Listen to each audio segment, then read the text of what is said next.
So thought is not, and thought, of course, is an energy form. It's an energy presence in experience.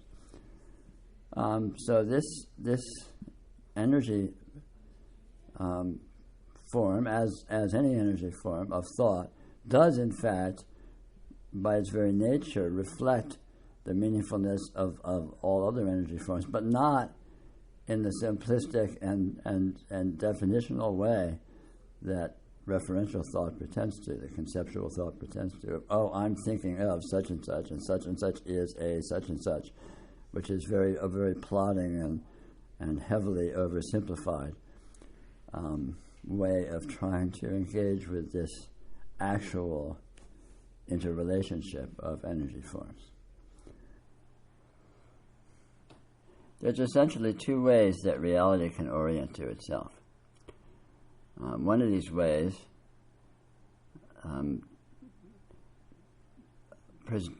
tends to present itself as what is defined as the spiritual problem, as an essentially unsatisfactory or ultimately unsatisfactory condition. The other of these ways, it presents itself as the solution to the problem, although it's not actually the solution to the problem. It reveals that the problem actually does not exist in the way that it is taken to exist when it's felt to be a problem. The problematic way that reality orients to itself is to orient to itself in terms of experiential patterning, in terms of what's called appearances, in terms of all of these apparent conditions that seem to appear within experience. And if these conditions are held to be autonomously existing and objective, actual objective conditions, and reality orients itself to, in other words, interprets what is happening in terms of these patternings, it will become disoriented to what's actually going on. For example, we're all very familiar with this. This is a normal human condition. Typically, the intelligence identifies perhaps with the body, perhaps with a history, perhaps with apparent circumstances, interrelationships with other apparent beings and objects, and so on and so forth, all of which ultimately presents as problematic. In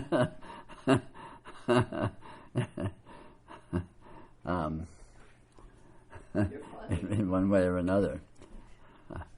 When on the other hand, reality orients towards itself as the presence of what it actually is, this presence that is here, the presence of experience, regardless of what seems to be appearing within it, then all of these apparitions fall into their actual context as momentary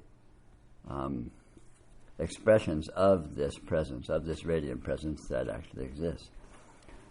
Now, it's very easy in practice to draw wrong conclusions from this, to suppose that, there's all of these apparent conditions and things going on, and so I'm supposed to ignore all that. I'm supposed to somehow see through that, somehow have that become transparent like a window I'm looking through. And this is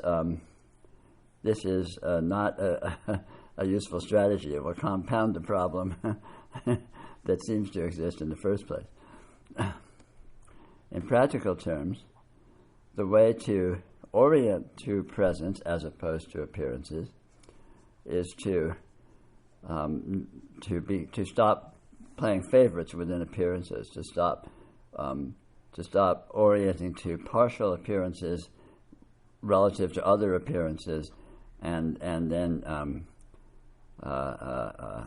having a supposition that some appearances are better or superior or somehow more desirable than other appearances, which is what causes all the problems. For example, well, let's see. For example isn't a good way to go.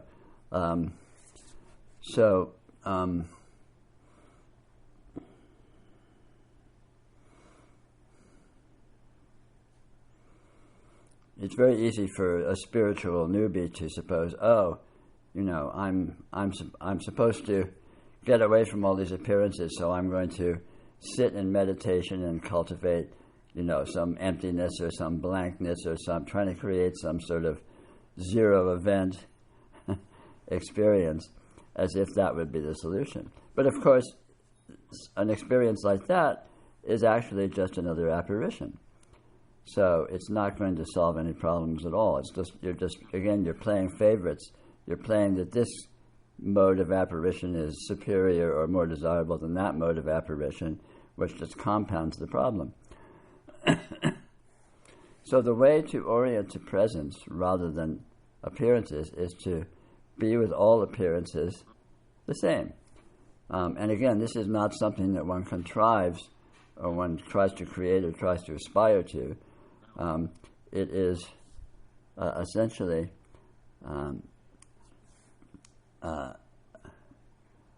letting go of it mattering what things look like, what things seem to be. So, for example, there's pleasure and there's pain. So, well, okay, great. So pleasure and pain. All right, I can sort of see pleasure and pain are both sensations, but I prefer pleasure, and I don't like pain. But the preferring pleasure is itself just another apparition. It's just another pattern itself. So I let go of that mattering. So the fact that I prefer pleasure doesn't matter. And then, but I prefer pleasure, but I don't always get pleasure. And so the fact that I don't always get pleasure doesn't matter. So all of this, it's a matter of releasing the importance of these apparitions. And ultimately, that is the technique of oriented presence rather than patterning. Because when patterns are not oriented to as important in themselves, they spontaneously deflate as points of orientation, and one orients to the spontaneously orients to the presence of the experiential field itself, which is the true phenomena, which is the true actuality that is here. And it just simply in so doing, that condition reveals its nature to the experiencing intelligence, which is, of course, that same condition. Our language, we put them as if there were two different things, but in fact it's not. And so in that condition of letting go of it mattering, and this letting go of the appearances mattering is very subtle, because ultimately it, at the finest points it becomes even letting go of letting go. So I'm letting go that it matters, and then but so let go of letting go that it matters. It's not even important that I let go. So the ultimate letting go is a strange non-condition of absolute normalcy with absolute investment and involvement and identification, because it doesn't need to not be that. The entire orientation becomes devalued through letting it be exactly what it is and not needing it to be one iota different than that. And that's just one sentence, but that's really the crux of the whole thing. So one discovers that absolute normalcy is actually absolute transcendence, is actually complete actual presence of reality without needing to be different. It's the needing to be different that's the fly in the ointment, which is generated by supposing that some apparition is superior to some other apparition.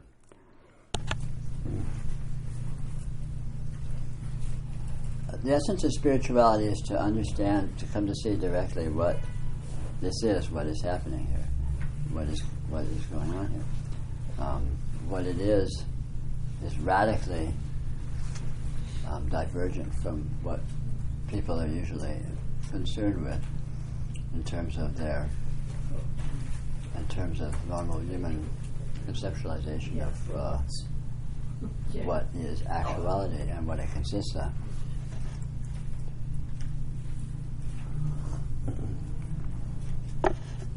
Because of this, it can be very difficult.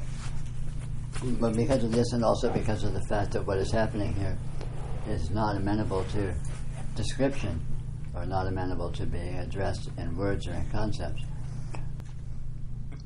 So, because of this, it becomes very difficult to get one's foot in the door, so to speak, to see what, to know where to look, to begin to directly, to notice, to directly engage with what is happening here in more direct terms than the normal human would. Possibly the simplest approach is to notice presence. Presence is something that is extremely obvious. This is present. Experience is present. I see that statue, and this seeing is present. I hear sound, the sound is present. There is thought, the thought is present. So presence is very obvious, but presence is extremely subtle. Try and pin down what presence is. So it's so obvious that presence is that presence is present. But exactly what is it? Exactly how does it work? Exactly, what can you know about it other than its obvious nature? One of the obvious things about presence is it does not come or go. There's never more or less presence. Presence experience is always completely present. It doesn't become unpresent. It doesn't become more present. It's always completely present. Another interesting thing about presence is it always shows up as something. The vision is present. Hearing is present. Some kind of an experiential quality is present. Presence never shows up nakedly. You can't find naked presence. If you can have very subtle imaginings of nothingness, and then that imagining of nothingness is present. But this is just another kind of an object, of a thingness that seems to be showing up as presence, which is very interesting. Which is why I coined the phrase radiant presence, because presence is always radiant. Presence always shows up as something. Presence always projects what we might call experiential qualities. So if you look at presence and the constancy of presence and the ubiquitousness of presence, and look at this in terms of what people are normally concerned with, how often do people pay attention to presence? People don't. People are interested in what's happening and what this is and what's going on and what's, this is going into that and so on and so forth. All of which is projections, imaginary projections, based upon the apparent patterns that appear in the context of presence.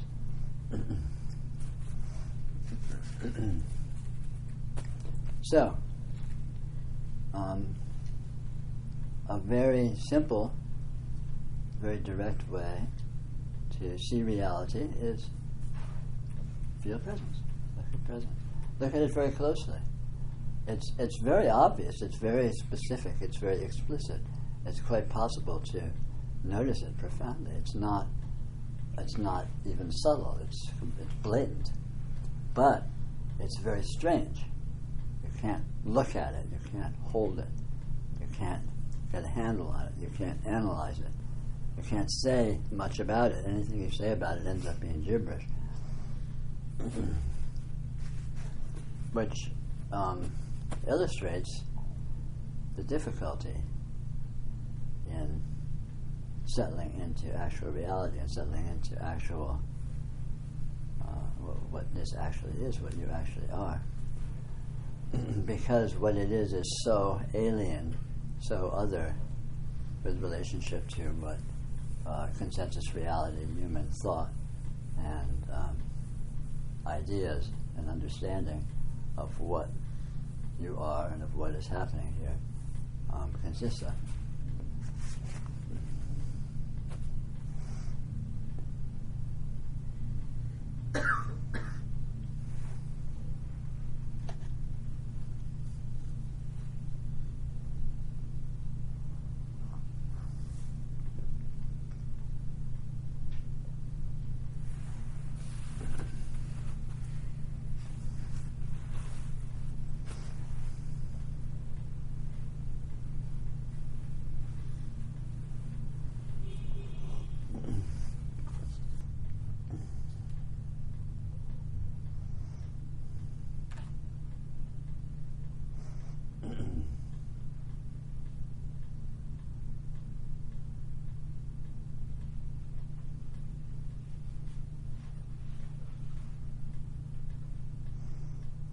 it's quite possible to actually direct your attention to presence. It's quite possible to notice it. It's very obvious.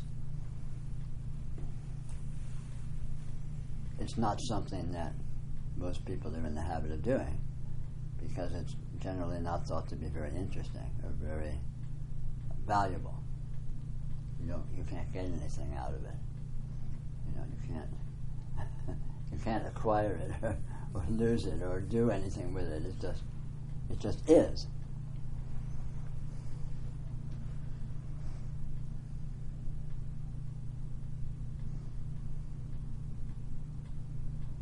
And yet, in actuality, it's the only thing that is. All of these complications that humans are very concerned about and are trying to get things out of and achieve things and avoid things, and all of these intricacies are just fantasies that can appear within presence and that never actually are connected with any actuality, that never actually lead to anything. At the end of the day, all there is presence. And all of these apparitions, this continual radiance, all these patterns continually changing instantaneously, they're all gone. They're always just gone. You never have anything that remains, anything that holds but presence and its radiance. The particular patterns that the radiance may seem to be showing up as are completely gone, but the radiance itself is constant.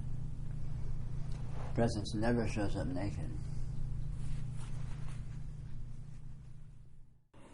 It's essential in this investigation, in this yoga, to come to see the way in which actuality, this that is here, is absolutely complete, inclusive, whole, and perfect, exactly the way it is.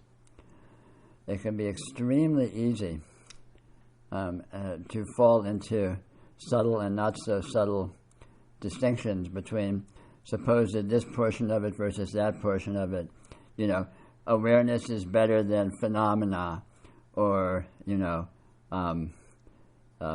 feeling energy is better than thought, or this is better than that. And we compartmentalize, we imagine we're compartmentalizing this actuality into different aspects of it, and then we assume certain aspects are more essential or more primal or more ultimately useful or powerful in terms of this inquiry than other aspects. All of this is in the nature of the problem, not the solution. So the yoga essentially consists of coming to see the way in which what is here, exactly the way it is the transcendental, absolutely pure and perfect reality. And this is subtle, and it can be difficult because, of course, we're all very familiar with the normal human mode of gamesmanship of this is better than that.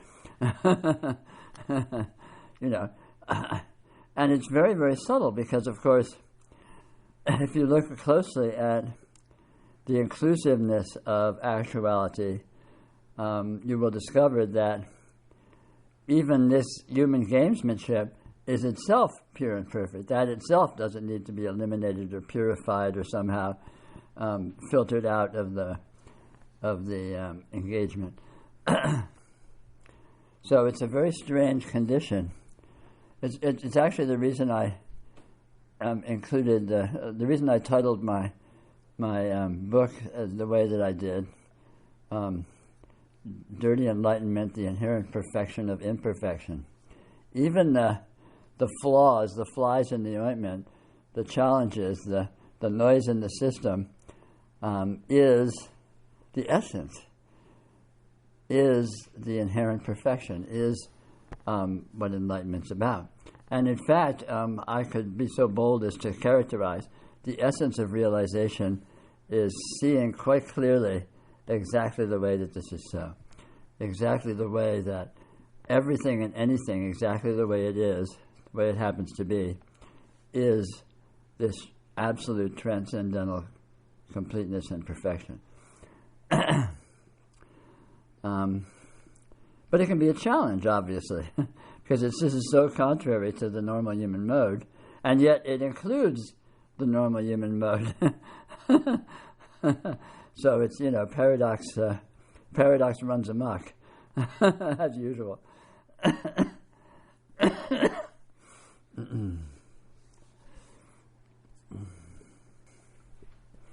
Coming to see the absolute,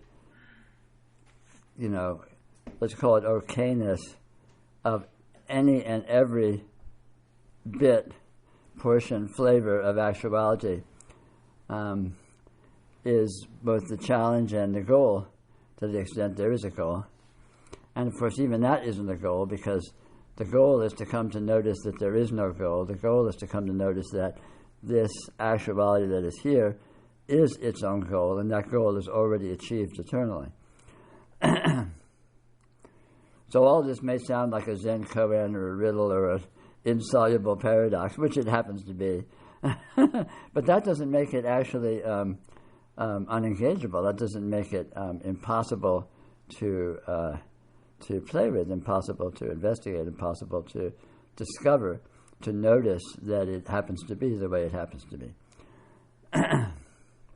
And of course, in the past we've talked many times about different aspects of the tricks of the trade of how to discover this.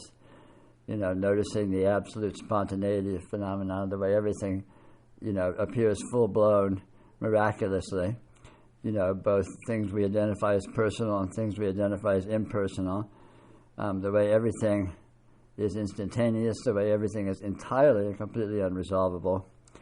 So all of our efforts at categorization are wrong to begin with, because we don't really know what anything is.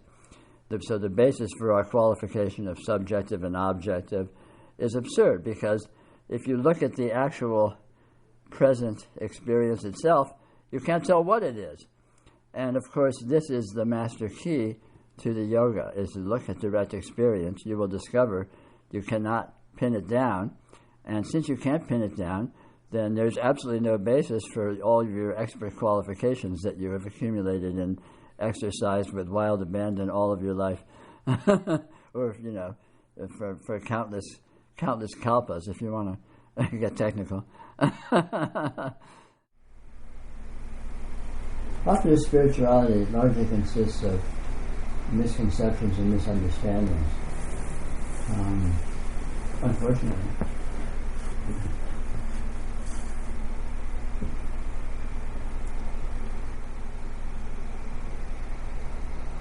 True spirituality is extremely simple. There's one powerful fact, and true spirituality consists of the exploration of that fact. This fact is the nature of reality. Now, saying the nature of reality sounds very grandiose and abstract,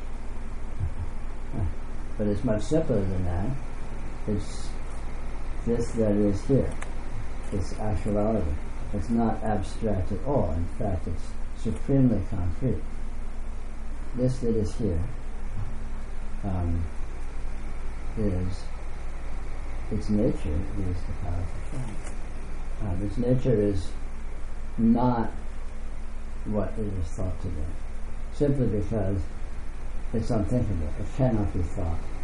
And of course, as human beings, we're all very familiar with the conceit that we can and should make sense of things, should be able to describe things, should be able to be very erudite and elaborate and come up with all of these detailed narrations of what's going on and how it's happening and what to do about it and so on and so forth. But it happens that the intrinsic nature of this that is here renders that impossible. What is here, one of the aspects of what is here that makes it so peculiar and so strange is that it's entirely unresolvable. In other words, you cannot precisely pin down exactly what anything is, how it is, even if it is. Which is may seem to be a little counterintuitive, from the normal human mindset, where of course we think we know what everything is. This is a floor and that's a cushion, this is a chair, and blah blah blah blah. But if you look very closely at all of this human knowledge, all it really is a very sophisticated series of designations, labels. You can put on things of saying this is a chair, this is a floor. I don't know what it is, but I'm calling it a floor, and then I'm pretending that somehow calling it a floor settles the issue, and there's nothing to look at there. And all of a sudden it's boring because it's just a floor. Who gives a shit? But in actual fact, nothing in experience can be precisely resolved as to exactly what it is, how it is, and so on and so forth. And again, this is not an abstraction. This is a concrete, self-verifying actuality.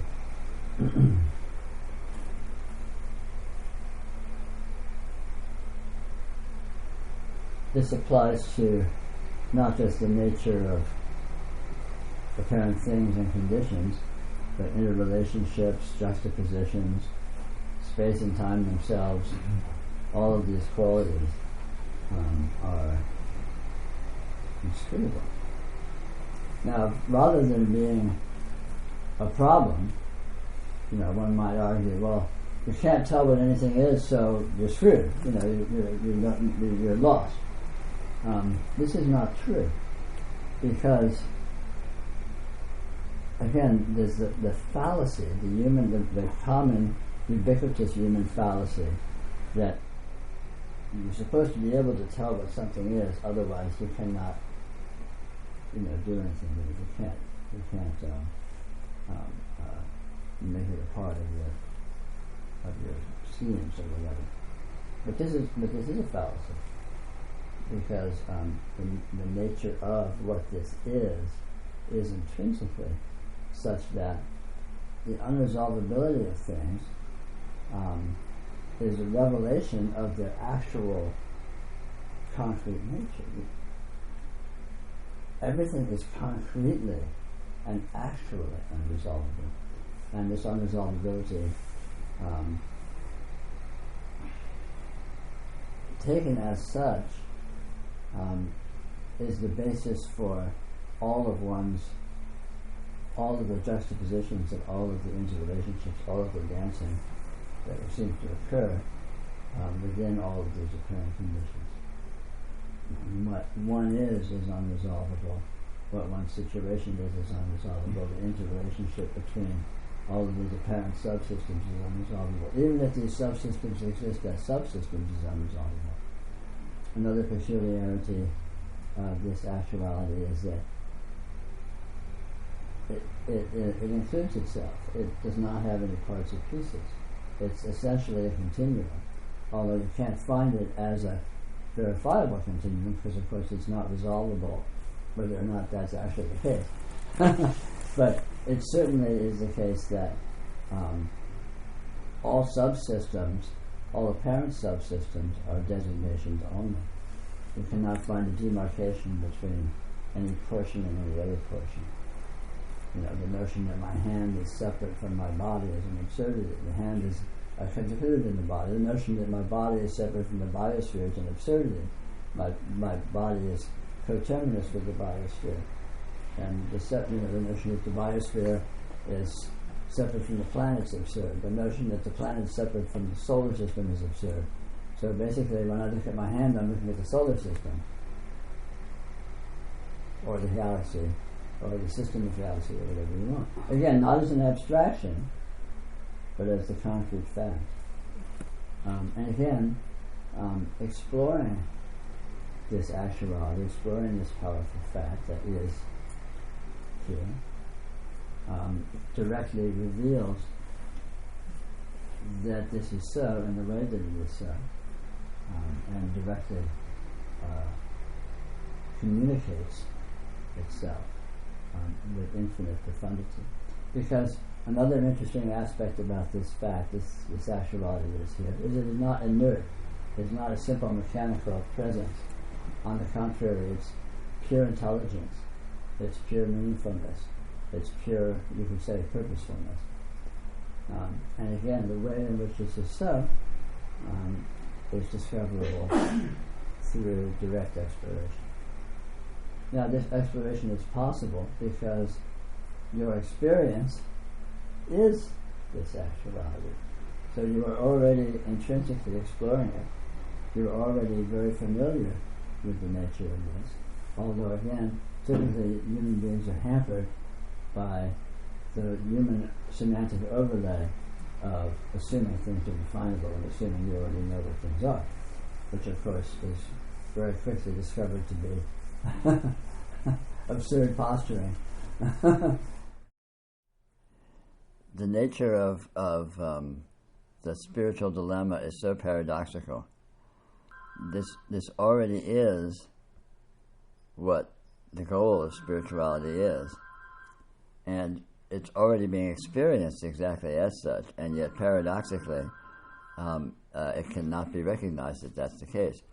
And so the problem is one of recognition. The problem isn't one of any change of condition or even learning anything or adding to one's repertoire of knowledge or anything like this. And it's very strange that that is so. How can we be experiencing this, eternally, or certainly all your life, and yet somehow not recognizing it? And it's very paradoxical because, of course, everyone does recognize it. Everyone does know what it is, but somehow that's swept under the carpet as a subjective weirdness and that, supplanted by the urgency of buying into objective, so-called consensus reality and consensus interpretation of what's going on.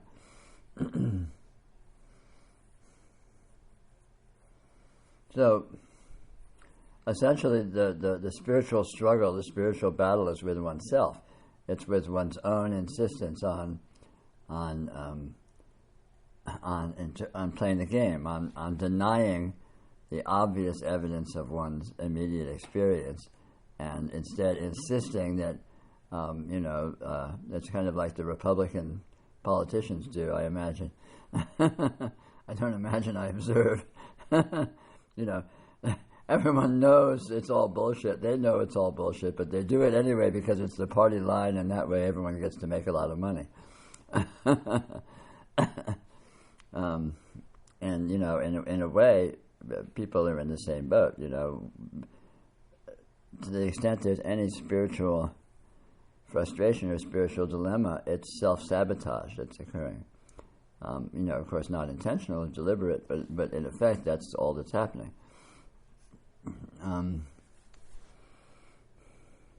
So the important point, the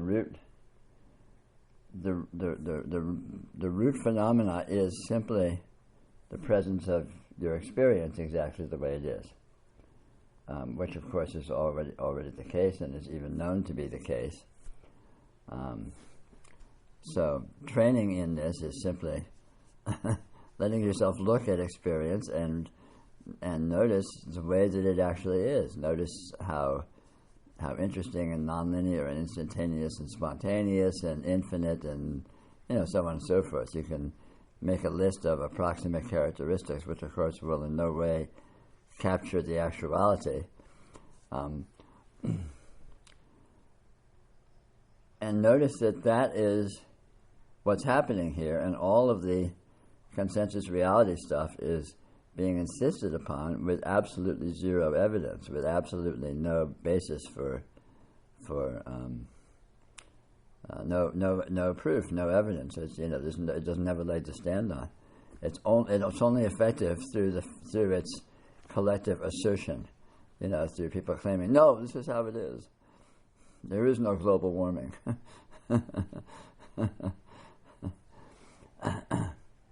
And because of the perversity of consciousness and hypnotic suggestion, simply that assertion can be very effective.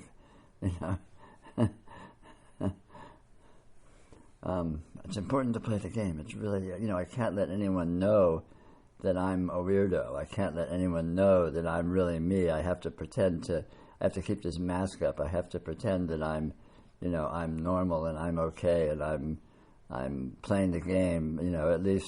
At least paying lip service to playing the game, even if I make a point of flouting my eccentricity to various degrees. But you can't, there's a certain line that one imagines one can't cross. Because, danger, Will Robinson. But, essentially it's all an internal psychological game that one plays with oneself. Reality is just, he's sitting here and that's all that is here, and it doesn't care one way or the other. So spirituality is really just taking advantage of the fact that you actually can get real. You actually can enjoy what is the case. You don't have to play these elaborate games of denial and assertion of bullshit.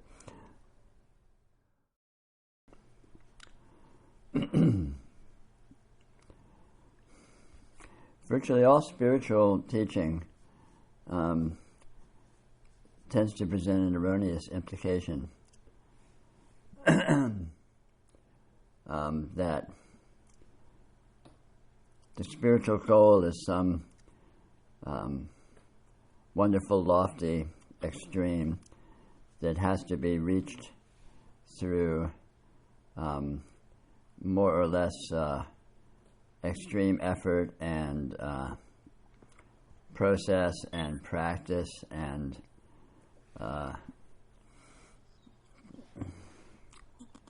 generally a long and winding road with a questionable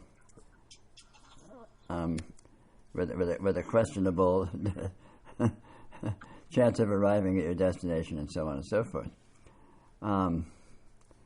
It's unfortunate that this has become the sort of universal mindset regarding spirituality, because the implication is really entirely wrong. It's entirely inaccurate. And the actual situation is that this condition that is here is the condition that can be called the enlightened condition, the transcendental condition, the divine condition, and so on and so forth. Nothing other than that has ever been present. This is all that there is. It's impossible to have some undivine or untranscendental condition be present. It cannot happen. So the spiritual problem turns out to be a simple matter of misinterpretation, misunderstanding. It's an educational deficiency, one might say. And so it's really, really very simple. Nothing needs to be achieved. You don't need to get from some here to some there. You don't need to traverse some distance or leave some condition and arrive at some other condition. All of that is inaccurate. It's not actually like that. And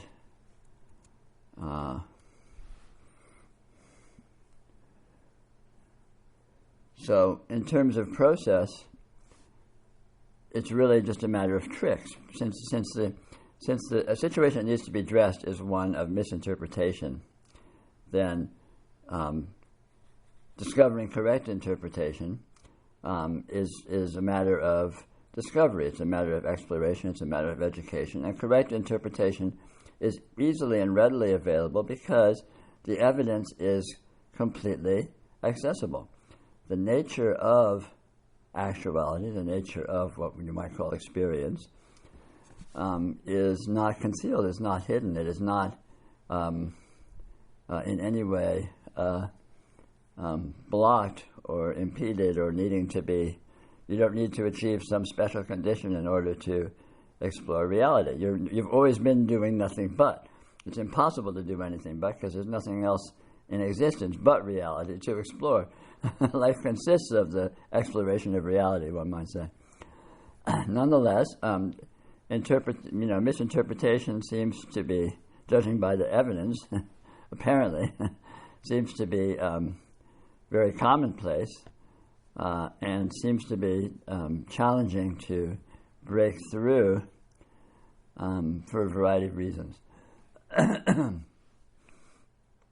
But notwithstanding that may seem to be the case, still in all, it's a very powerful point that this is already that. You don't need to get anywhere. You don't need to traverse any distance. You don't need to transform anything into anything else in order to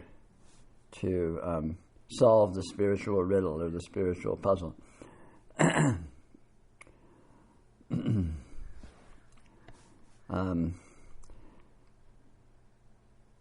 But I think that, again, for those of us that have, studied spirituality over the course of our lives, typically for years, and read books and read teachings and looked into Buddhism and Taoism and this, that, and the other, it's easy to get the erroneous idea, that it sort of can be established and set up in the back of one's mind and more or less taken as an established fact that, oh my God, there's this enormous lofty goal out there, somewhere way, way out there, so far away, and it's going to be so challenging and so difficult, and, I have to,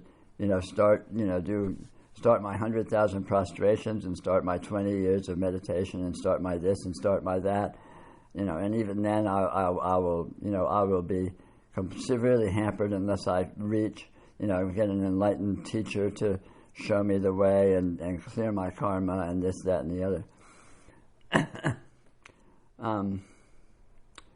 And all of this is unnecessary. All of this is superfluous. But because all of this has been, rather thoroughly implanted in the cultural mindset, the overview of what spirituality consists of, most people are more or less in the sway of that kind of an approach, which makes it seem much more daunting than it is. The simple fact is that you are already completely an embodiment of transcendental reality. Your experience is the full and complete naked expression of transcendental reality. And in fact, you are experiencing that fact constantly. And in fact, you are even noticing that fact very often. Although typically we don't value these noticings because we are in the habit of devaluing them because we think of them as noise in the system. We think of them as spacing out. We think of them as a lack of focus. Because again, typically we're also brainwashed in the notion of orienting to something, getting a handle on something, figuring something out, solving some problem, being productive in some way, achieving something, all of which is essentially completely imaginary. Nothing like any of that actually exists at all. All that ever happens is this transcendental actuality grooving on itself. Basically, that's the sole action. That's the sole activity. That's the only thing that can happen and the only thing that has ever happened. And of course, in your experience, that looks like you're just going, oh, but I spaced out. I was not, I wasn't working on anything. I wasn't achieving anything. I was just, I wasn't even thinking of anything or looking at anything. So it must have been a failure or a non-event or a lesser period of functioning. There is no functioning. Functioning is a complete myth. All that there is God, loving God, right here. And your experience is that. Pure and simple, totally. Already. It can't not be that. And so as I said, you're already noticing that. You're already doing nothing but that. So, this is the goal. It's valuable to notice that experience tends to present in two concurrent modes simultaneously, generally. One mode, of course, is the mode of what things feel like they are, what things seem to be. And what you think things are. And the other mode is the mode of present transcendental actuality. Transcendental in the sense that it transcends any possibility of pinning it down, of interpreting it, of analyzing it, of getting to the bottom of what it is.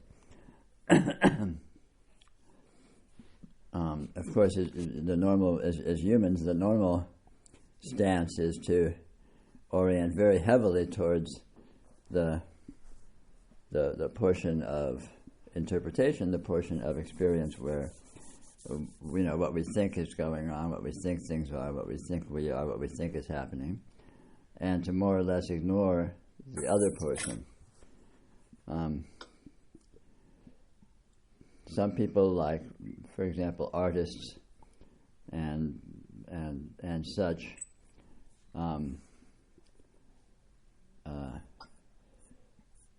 more tend a little bit more to the more raw experience, the aspect of experience that does not seem to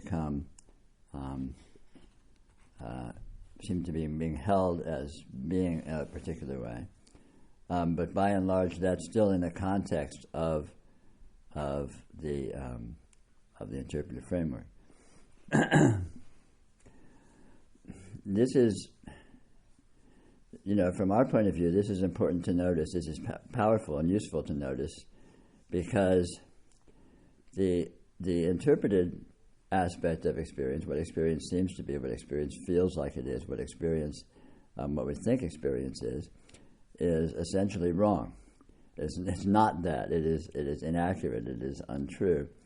And what's more, it tends to present as a limited, partial, essentially frustrating context of incompleteness, as contrasted with this other mode of mystery, let's call it,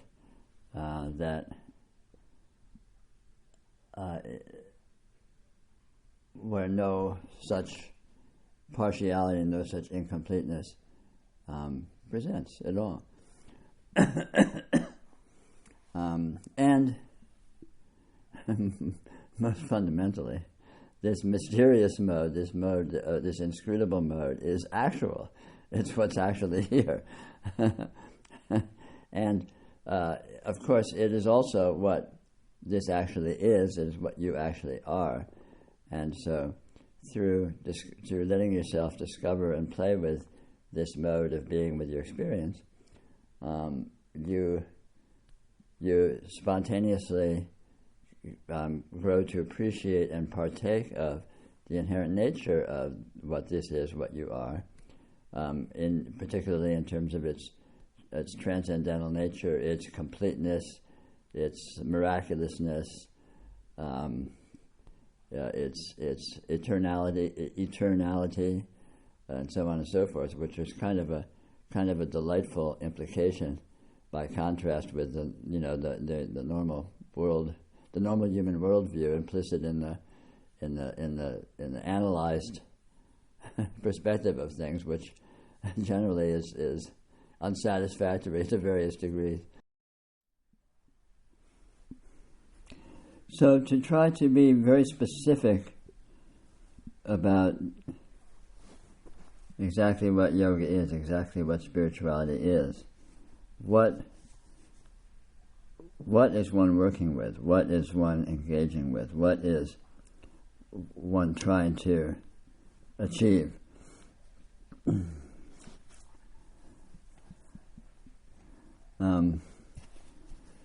Simplistically, one can look at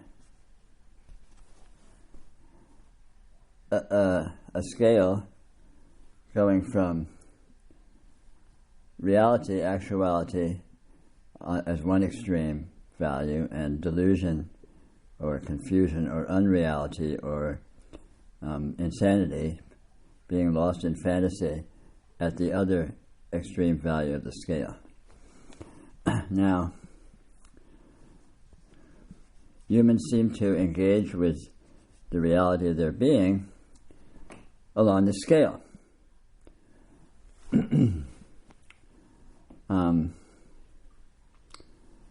So concretely, what constitutes delusion? What is delusion made of? What does delusion look like?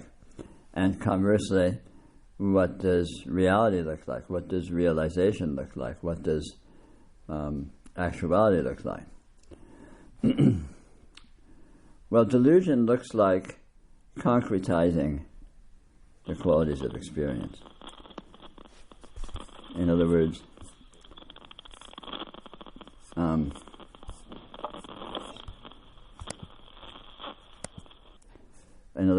supposing that something exists that is a certain way. So I'm in this room, and this room actually exists. I'm looking at this computer, and this computer actually exists. It's a concrete, objective, solid object that exists in an objective space-time continuum that is stably that, is solidly that, is undeniably that. For example, this is what delusion looks like. It concretizes and stabilizes. It approaches the continuum of experience, or the whatever of experience, the field of experience, let's call it, as if it consisted of findable, somehow definable, somehow identifiable, stable objects or conditions. Actuality, on the other hand, reality, on the other hand, is entirely unresolvable. Unresolvable is a very subtle and profound notion, but what that looks like is you can't tell what anything is. You can't pin anything down. You can't find any stability. You can't find any concretization. You can't find anything that actually is findably a certain way with certainty. In other words, it's slipperiness to the power of slipperiness. It's completely open-ended. It's completely, as soon as you try to, it's very subtle, because as soon as you try and put these notions on it, even these subtle notions, you're subtly concretizing it.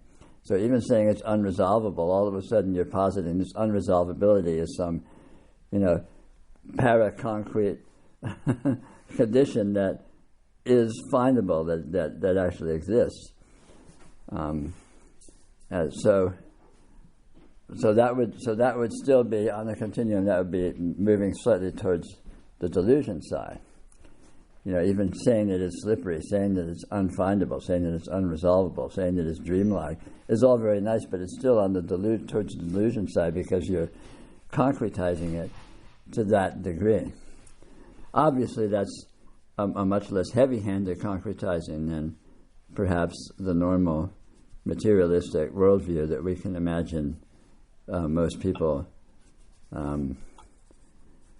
relate to, of living in an objective, solid world, and so on and so forth. So this is the actuality that one is working with in one's experience in terms of yoga. So a red flag is anything that seems like something, anything that seems to be a certain way, anything that seems to be anything in the broadest possible terms.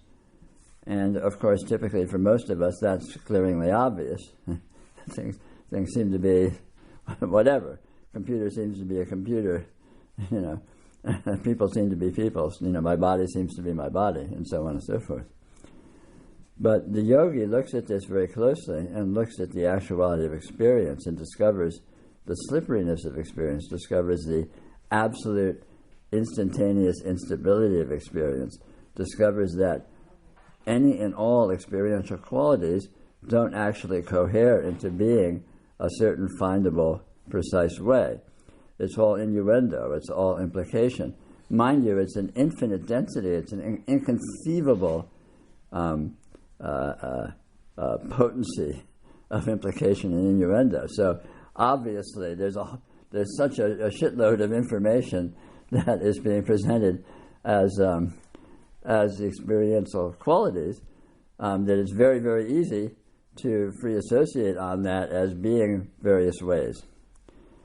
But the yogi looks very closely at these experiential qualities and notices their essential nature of having implication of being a certain way, while as not actually being findable as actually being that way. Absolutely. I mean, the closer you look, the more precisely you look at experiential characteristics, the more obvious it is that they aren't the way that they seem to be superficially. Or they don't resolve ultimately to precisely being that way. And so this is the concrete nature. This is the actual nature of what the yogi is working with, is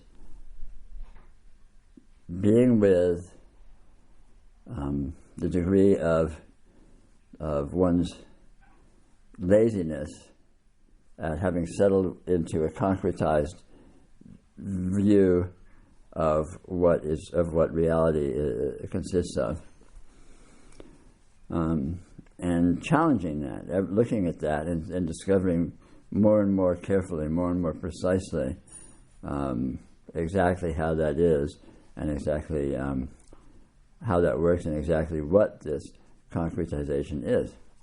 And if the yogi brings sufficient intelligence and good fortune to this investigation, they will notice that as they look at the actuality of experience, there's a really very palpable discovery that it's not quite like that things are subtle, that things are slippery, that things are floating, that things are difficult to pin down. And one looks at this difficulty to pin down and discovers that even that is difficult to pin down.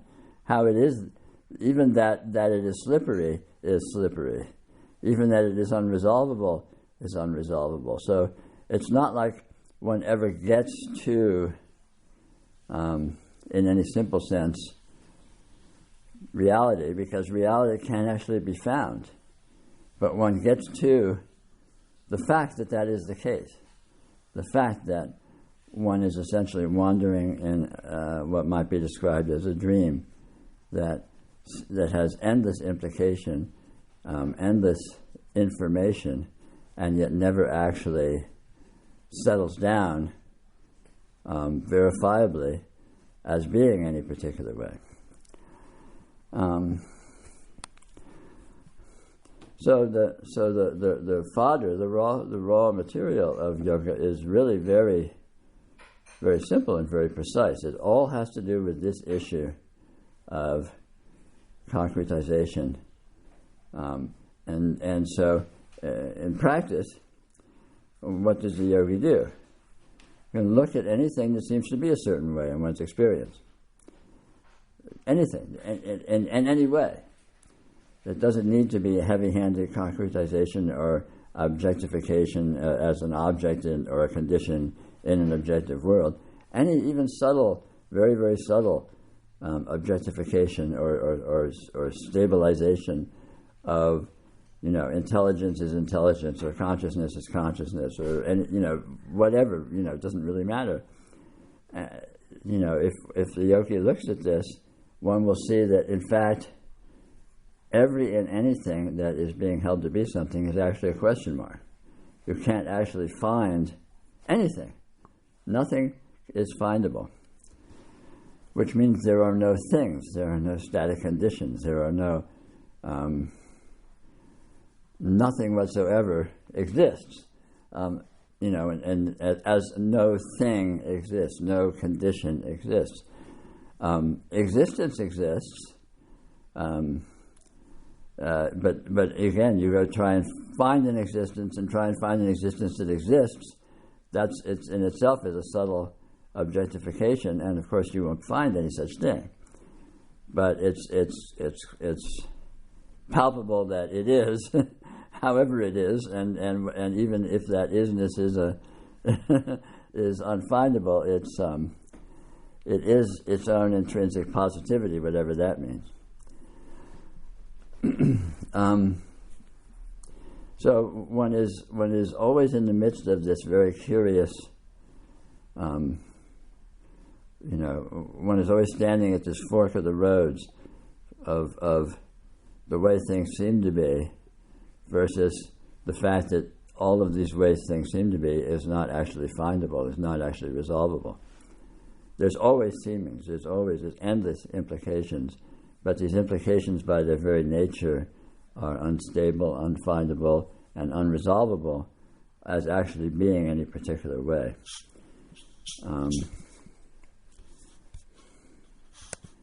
So this is the essential issue in spirituality, in yoga. And this is the specific of what is being dealt with, what is being looked at. So anyway, I'd welcome discussion with anybody that is interested. And in terms of these kinds of discussions, questions come up oriented around, illustrate this exact issue. They come up oriented around something that someone thinks is an issue, is the case, is basically by implication a certain way. And, the point is always to look at that and discover that it's not that way. So one is continually pulling the rug out from under oneself of whatever way one is holding things to be, whatever conditions one is holding as existent.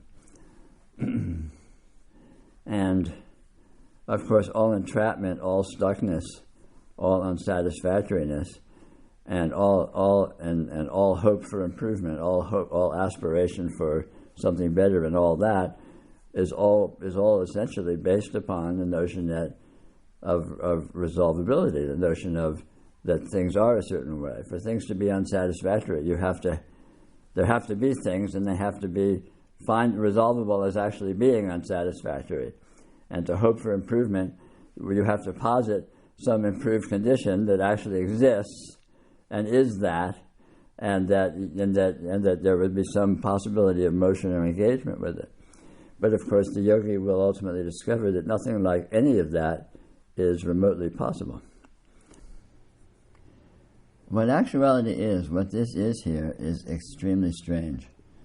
It's extremely weird, intrinsically in its nature of what it is, which makes it impossible to talk about and impossible to describe. And generally, this is why I prefer to work with people on the basis of dealing with their individual perspectives, rather than trying to launch into broad general descriptions, or it turns out to be preambles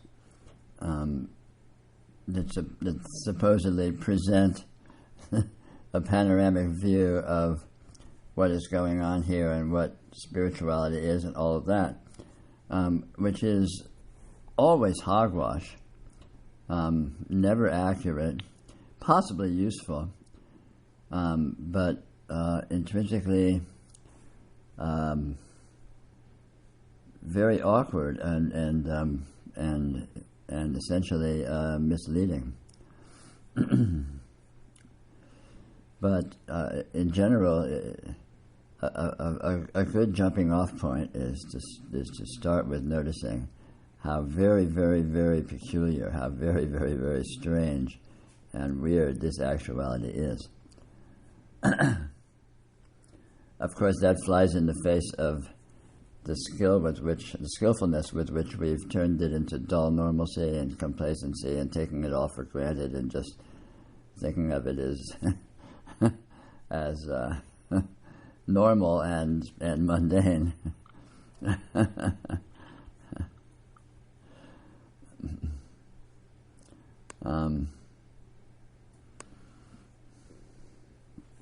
Which is an aspect of its weirdness, that it can manifest itself like that it can appear to be this that is so intrinsically bizarre can appear to be boring and normal and mundane is astounding. It's just another facet of its astoundingness.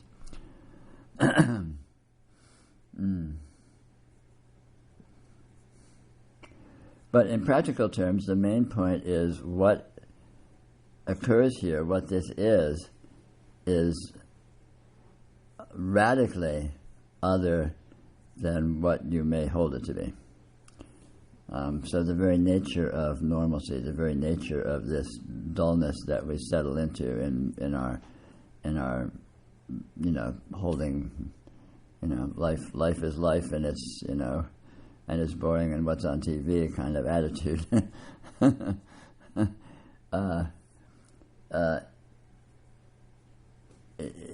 What this is so radically alien to anything that can seem to be in that way.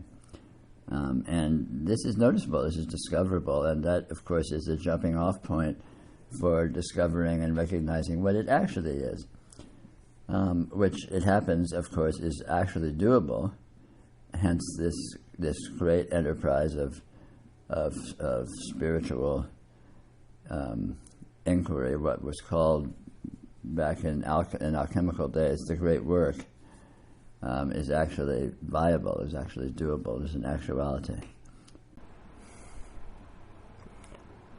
I subtitled the book that I wrote, The Inherent Perfection of Imperfection.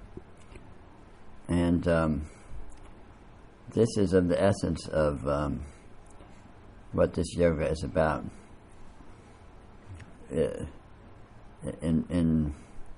In basic practical terms, it's not a matter of changing anything, it's a matter of seeing what things are.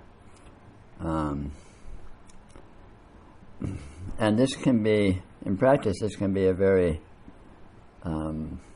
subtle thing, because it's really easy to have a subliminal notion that there's something to achieve or some perfection to acquire, or some imperfection to eliminate, and so on and so forth.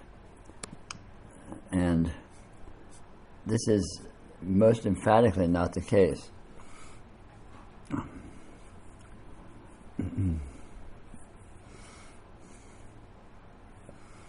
Simply seeing what anything is, you see what everything is, and when you see what everything is, it is revealed that its intrinsic nature is absolutely astounding and completely beyond improving or tainting, or as I say over and over, the fundamental issue is not coming to see what reality is so much as it is seeing that our presuppositions or our notions about what it is, our feeling about what anything is completely and utterly inaccurate. So all suffering, all human suffering, all sense of unsatisfactoriness or dissatisfaction is based in this. We interpret things as being unsatisfactory, things as being frustrating, whereas in actuality nothing is like that whatsoever. And so the solution to all of these apparent problems is simply to see what this is, to see the inherent perfection of apparent imperfection. And then, of course, you discover that there is no imperfection, there is no problems, there is no unsatisfactoriness. There's just essentially what might be called unending weirdness. And this is their condition. This is the soul condition. This is your condition. This is what you are and what your universe is. And, it's important to understand, it's important to come to see that this can be seen with absolute clarity and absolute self-verifying revelation. It's not a vague or subtle or philosophical notion that one needs to aspire to, or maintain, or try to come to educate oneself in. On the contrary, what this is completely what it is, absolutely revealed, completely obvious, and that it is inconceivable and completely beyond conception and resolution is blatantly obvious. And as one comes to see what anything is, and sees the incredible absurdity of one's notions of what things are, one becomes free of those notions as being relevant. They may or may not disappear, because the mind is a unending fountain of perversion. But it becomes irrelevant. One comes to see that what this is completely beyond anything that can be thought.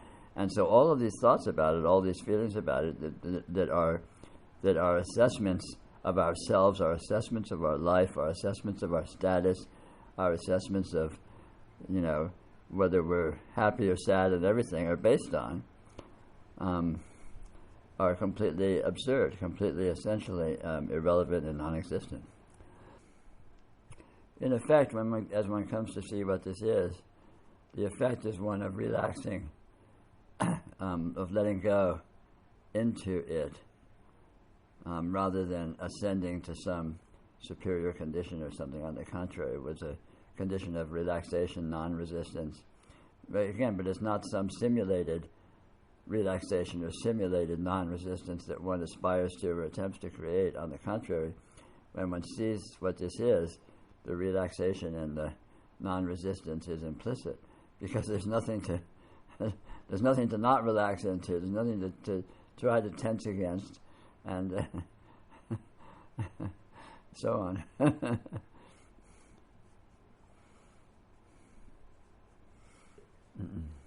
So simply seeing is absolutely sufficient, and it happens that what this is of a nature that it discovering what it is reveals sufficiency and beauty and joy beyond your wildest fantasies.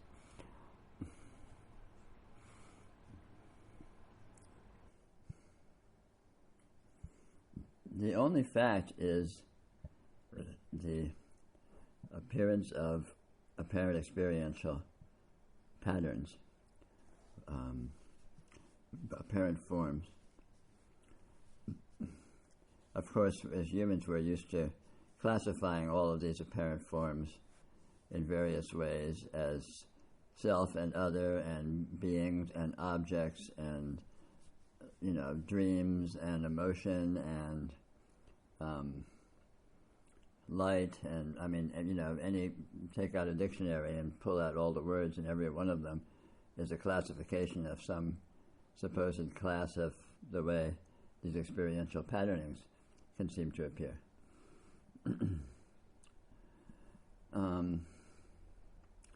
But aside from all of this classification, which we're all very familiar with, what's interesting is what these patterns are intrinsically, experientially, and their mode of appearing, their mode of functioning, and how they appear, what they're made of, all these kinds of questions. Every aspect of that. So, all in any issue whatsoever is entirely about the apparent appearance of these experiential patterns. There's no other topic that could be considered, because there's no other quality, there's no other fact that exists. In looking at these apparent experiential patterns, one discovers that they have some very interesting properties that are not usually taken into account in our normal classification scheme. Some of these include unresolvability. In other words, you cannot precisely pin down what any apparent pattern actually is, the way it is, what the actual pattern is precisely. Also, the patterns have no duration. They seem to be appearing, but they have absolutely no time whatsoever that they are any particular way. They're continually morphing into apparent otherness eternally. And one of the most interesting characteristics is that the patterns themselves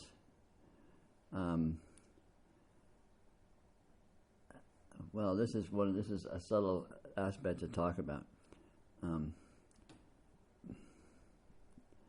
The patterns themselves appear within being, within actuality, or you could say within or out of or consisting of actuality, consisting of this presence that is here. You certainly know that I refer to this fundamental actuality as radiant presence. This presence refers to, obviously, what this presence, this isness, this being, that this undeniably is actual, whatever that means. And this it's the nature of this actuality to continually present as these apparent patternings.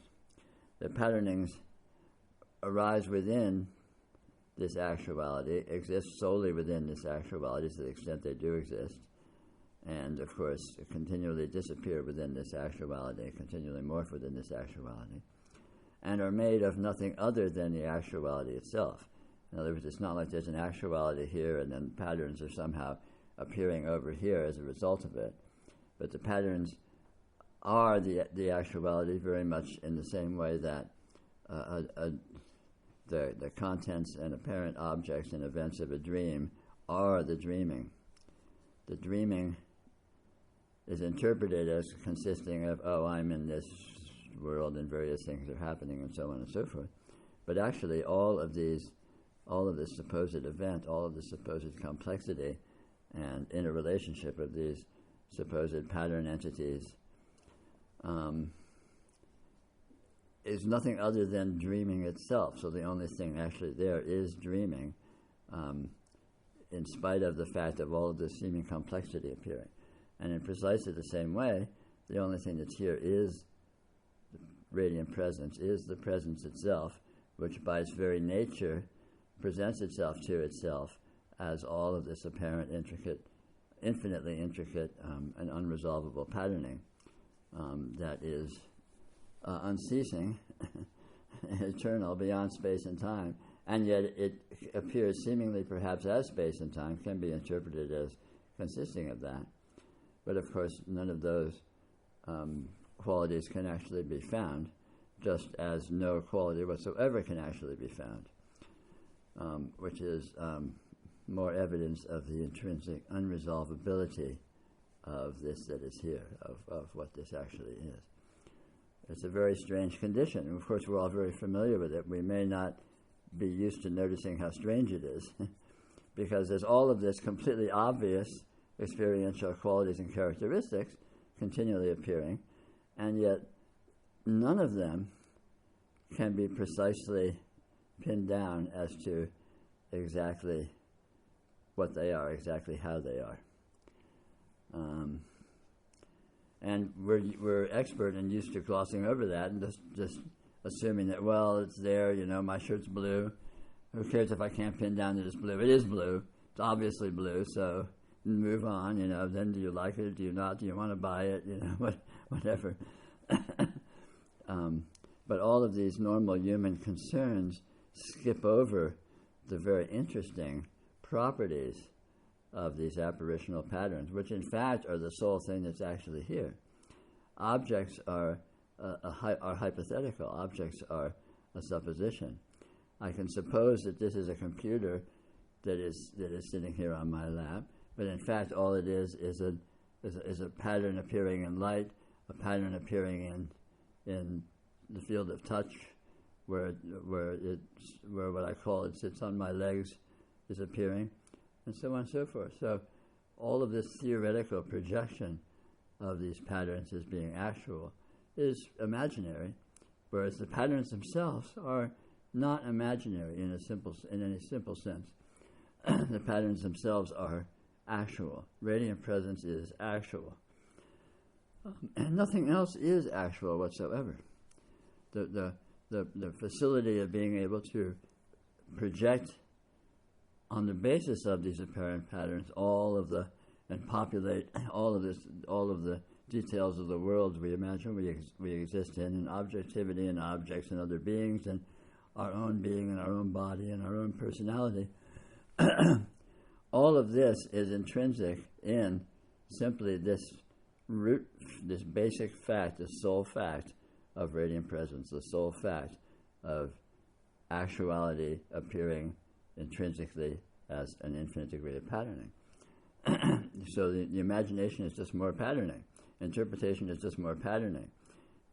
Personality and emotions and reactivity is just more patterning. All of this is nothing other than the root fact, and then it's interpreted as if all of these nuances exist in their own right and exist autonomously and interact causally and complexly with each other, all of which is pure fantasy, which is itself radiant presence.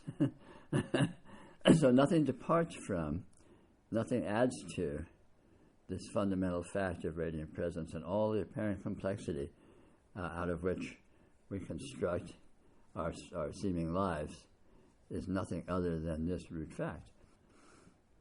So, of course, spirituality is the discovery of and the noticing of and the exploration of this root fact, because, of course, there's nothing else to discover or explore.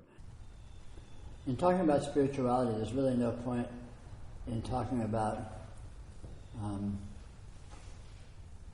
what it is, what reality is, what the goal is, so to speak, what the finish line is, what the completeness is, because it cannot be talked about, and it's also already the case. And there's no need to understand it or talk about it. The relevant situation in spirituality is the problem, which essentially consists of misinformation. And it's not a matter of substituting correct information for misinformation. It's a matter of removing the misinformation, because as it happens, reality itself is its own information which cannot be communicated secondhand. It cannot be communicated through symbols or through words. And it need not be communicated because it is already completely revealed immediately and imminently in the simple presence of your being. And the only thing that can blind you to the fact of this astounding revelation is absorption and being caught up in misinformation, which is, unfortunately, seems to be the typical human condition.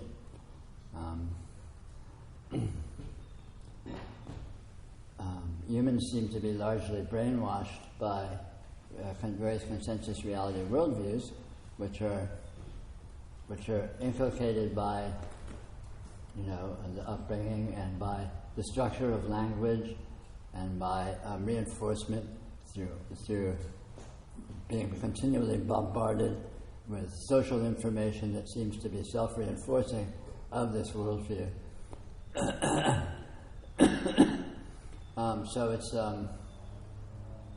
it's really it's essentially an issue of brainwashing. It's an issue of having been convinced that things are a certain way, and then one is stuck with the implication of that way that is being held to be true. If things were that way, then the implications are such and such, which implies various problems and difficulties and issues, and here we are. And this is more or less perhaps a typical human perspective, a typical human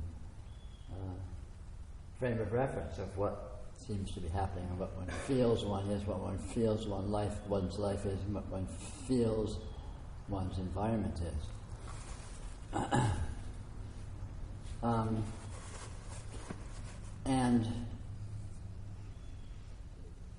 Consensus reality is astoundingly and completely and utterly wrong.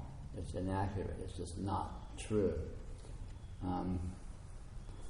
And one of the obstacles to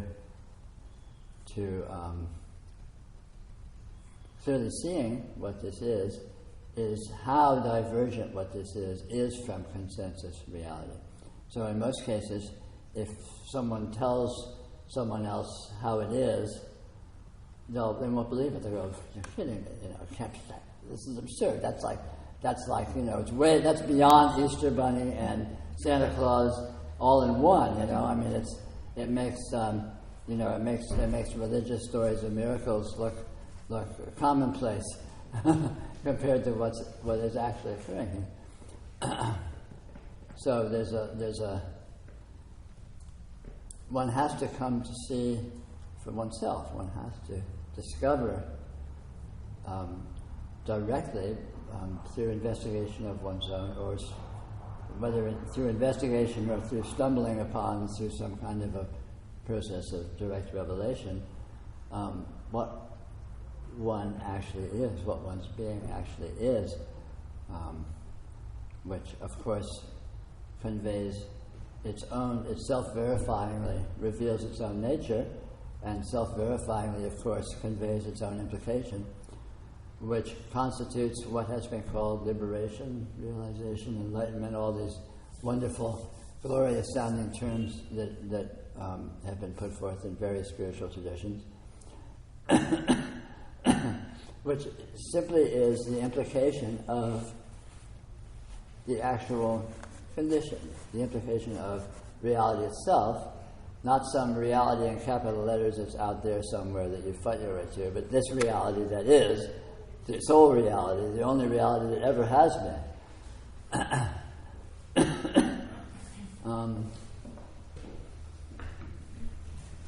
So the issue is not finding reality, the issue is letting go of unreality, dispelling misinformation, convincing and seemingly relatively internally consistent misinformation that we've all been brainwashed in. So it's rather analogous to being to deprogramming someone who's been in a cult or something, I imagine. We're all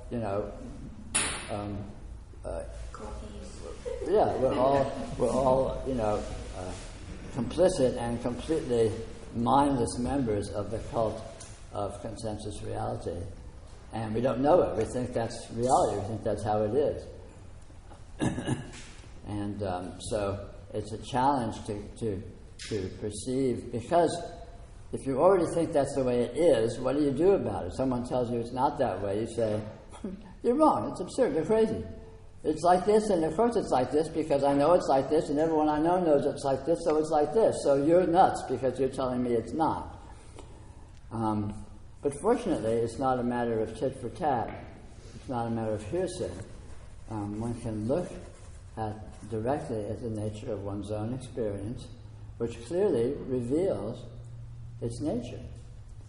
It's not hidden. It's not concealed in any degree whatsoever.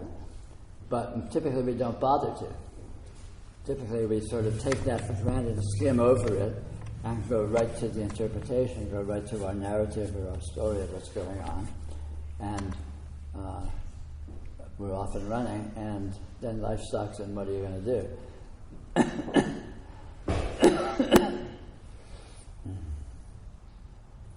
So that's the nature of the problem.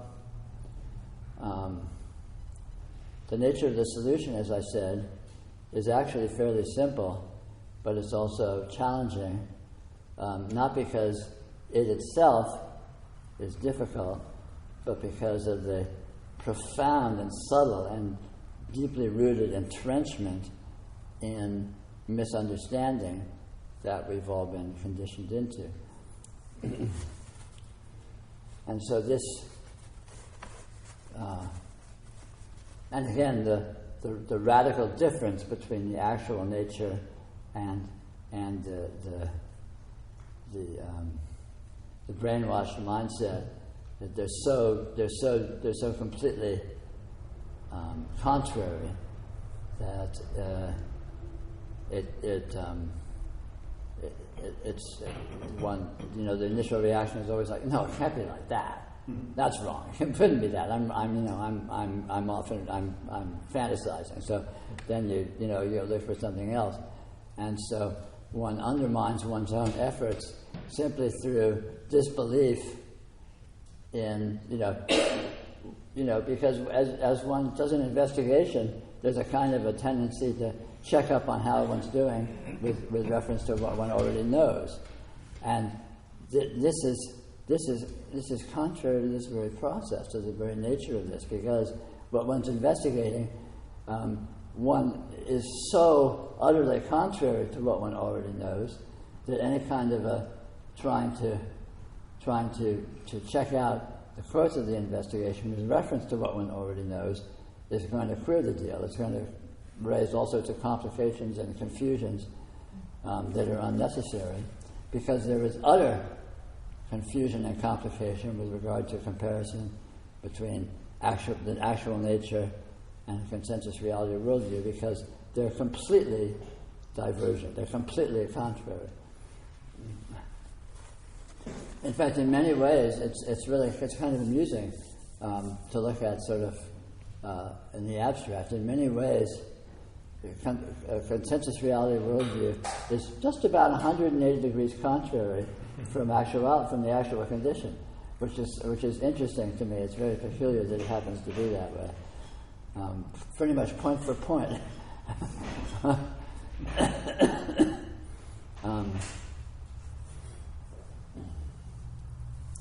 For example, reading a little ahead of ourselves, but it's kind of fun. For example, in consensus reality worldview, you're a small person. You're not even a small person. You're worse than that. You're a tiny little ephemeral spark of consciousness. It's a byproduct of some chemical electrical reactions in your central nervous system that is an outgrowth of your body, which is this tiny, small, vulnerable biological system running around this vast environment, which is basically out to eat it or kill it or crush it. So what you are as a perspective is virtually nothing, dependent upon all of these subsystems and subsystems and subsystems, which are progressively, which are small and small and small when they're near you, and vulnerable when they're near you, and get vast and threatening when they go out. So there's a small little person in this vast world that is not you, that is more or less antagonistic to you, or at least potentially problematic. And the actuality is completely the opposite. As a matter of fact, you are vast. You are everything, and the world is a small thing that appears in you. It's pretty much opposite. Pretty much opposite. And, to say it like that to someone who thinks consensus reality is like, oh, that's nuts. What do you mean? The world is in me. I'm bigger than the world. This is all my experience here.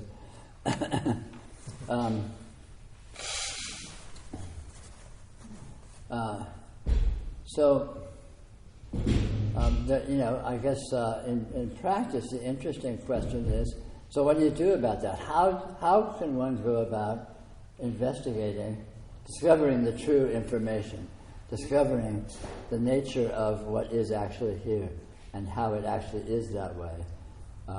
Which discovery will, by its very nature, invalidate one's wrong worldview and reveal one's correct situation, which, as it happens, will address and solve all the problems that are raised by the erroneous implications of your inaccurate worldview that you've been brainwashed in. So how does one do that? Well, it's really quite simple. Look at your actual experience. Look at what your experience is, what it is mechanically, what it is existentially. what is happening right here, right now, and the way in which it's happening. And the texture of it, its presence, its spontaneity, the fact that the present moment, all conditions in the present moment appear completely spontaneously in the instant without any manipulation or process or structure. Just, right now everything is present exactly as it is. It doesn't need to second guess itself or ramp itself up or work itself up to doing that. Just bang, just instantaneous flash of here-ness, everything completely. Things that you're used to qualifying as objective, here. Things that you're used to qualifying as subjective. Whatever light you happen to be seeing in this instant is present with exactly the same spontaneity as whatever thought you happen to think at the moment, whatever emotion you happen to be feeling at the moment, whatever sense of touch you happen to be feeling at the moment. Everything appears instantaneously, completely in the moment without any process and with absolute intimacy. And you can also notice that there's a literally infinite, you could say, bandwidth of different textures present. There's what we think of as light present with different degrees of color, different degrees of brightness. There's sound present with different degrees of frequency, different degrees of volume, and so on and so forth. There's touch present with all of its various ranges of difference. There's thought present with all of its infinite ranges of difference. Emotion present, And then if you look, you'll notice that there is also a virtually limitless, unacknowledged range of other experience present, extrasensory type experience, vibes and nuances, things that we don't have language for or words for in human language because it's not part of the human game structure. You can't talk about it, so it doesn't exist in terms of what you can talk about. It's too ephemeral, it's too insubstantial, it's too instantaneous. People that do a lot of meditation become very aware of this because there's all of this clearly experiential event and qualities present that one cannot describe. It's not thought in a simple sense of, I'm thinking about such and such. It's not. It's extrasensory information. It's information that's not experiential actuality, that is not qualifiable within one of the sense groups or within mind, as we ordinarily put it. And this takes up actually the lion's share of experience if one's taking an inventory. We've become, very aware of these qualities of experience. For example, when we're falling asleep, the awareness of the external environment fades, and sensory awareness fades, but your experience doesn't diminish. It's not like it becomes less. On the contrary, it just sort of opens into more and more of this sort of more ephemeral, less form-oriented flavors, qualities. Again, language failed. But the experience is completely accessible and, in fact, completely obvious once one tunes into it, notices that it's actually there. And so all of these ranges of experience are always present now, in the instant. Whether you're awake, whether you're asleep, whatever state you qualify yourself as being in, the continuum of your experiential field and all of its information is always full on. Nothing gets less, nothing gets more. If you close your eyes, there's no less light present in the field of vision. It just has a different character. All of a sudden, it changes from all this color and apparent, sharp differentiated patterns to apparent little flickerings and patterns and speckles and literally countless, infinite little tiny flickers that form various patterns. But we're all very familiar with this. You close your eyes and hang out with it for a few minutes, and you'll see what you see. It's completely obvious. But there's not any less information present when you close your eyes than when you open them. It just changes. You go to sleep, there's not any less information present. All the bandwidths of experience are full. It's just the emphasis changes in terms of what seems to be up front and center, so to speak. You go into a dream, and there's no more or less information present. Again, the emphasis just changes and shifts around and juggles itself very fluidly, very spontaneously. So just looking at the presence of experience, one can discover very quickly this nature, this fact of this full field that is literally infinitely differentiated with information. Another interesting quality of the field of experience is that it's literally infinitely differentiated. If you take any point within the field, thinking of it spatially, what's the information that's present in that point is unique and different from any other information presented anywhere else in the field. In other words, for example, in your visual field, anything you see at one point, you see that only there, and everywhere else within the visual field is different. Not only that, but that point is different in the next instant, because it all is continuously morphing and changing. Perhaps subtly, perhaps not so subtly, depending. Like if you're looking out the window of a bullet train, things are changing very, very rapidly and very obviously. If you're sitting alone quietly, not moving in a still room, you can think of it as nothing is changing, but in fact, if you look at your experience, it's continually changing and fluctuating and breathing and pulsing. Perhaps in relatively gentle, subtle ways in all this, but this intrinsic dynamism is discoverable because it's always true across the board. So your entire experience is infinitely differentiated within itself. It's infinitely differentiated in the instant. In other words, what appears in the instant appears only then. It's never appeared before. It's never going to appear again. For example, what you're seeing right now, you've never seen before, exactly, and you're never going to see it again. It's already gone. It's bang. It just may as well never have happened as far as any residue goes.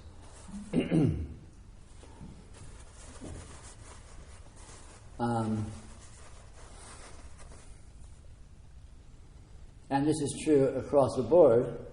You can classify subfields of experience, like your visual field of experience or your auditory, the field of hearing, the field of thought, and you'll discover these same phenomena within all of these fields, absolutely consistently.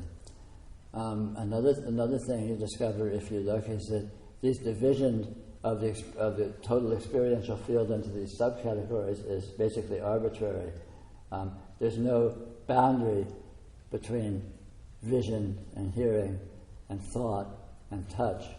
They're intuitively and immediately obvious to differentiate, but in actual fact, you cannot. They're all essentially the same thing, working in essentially the same way.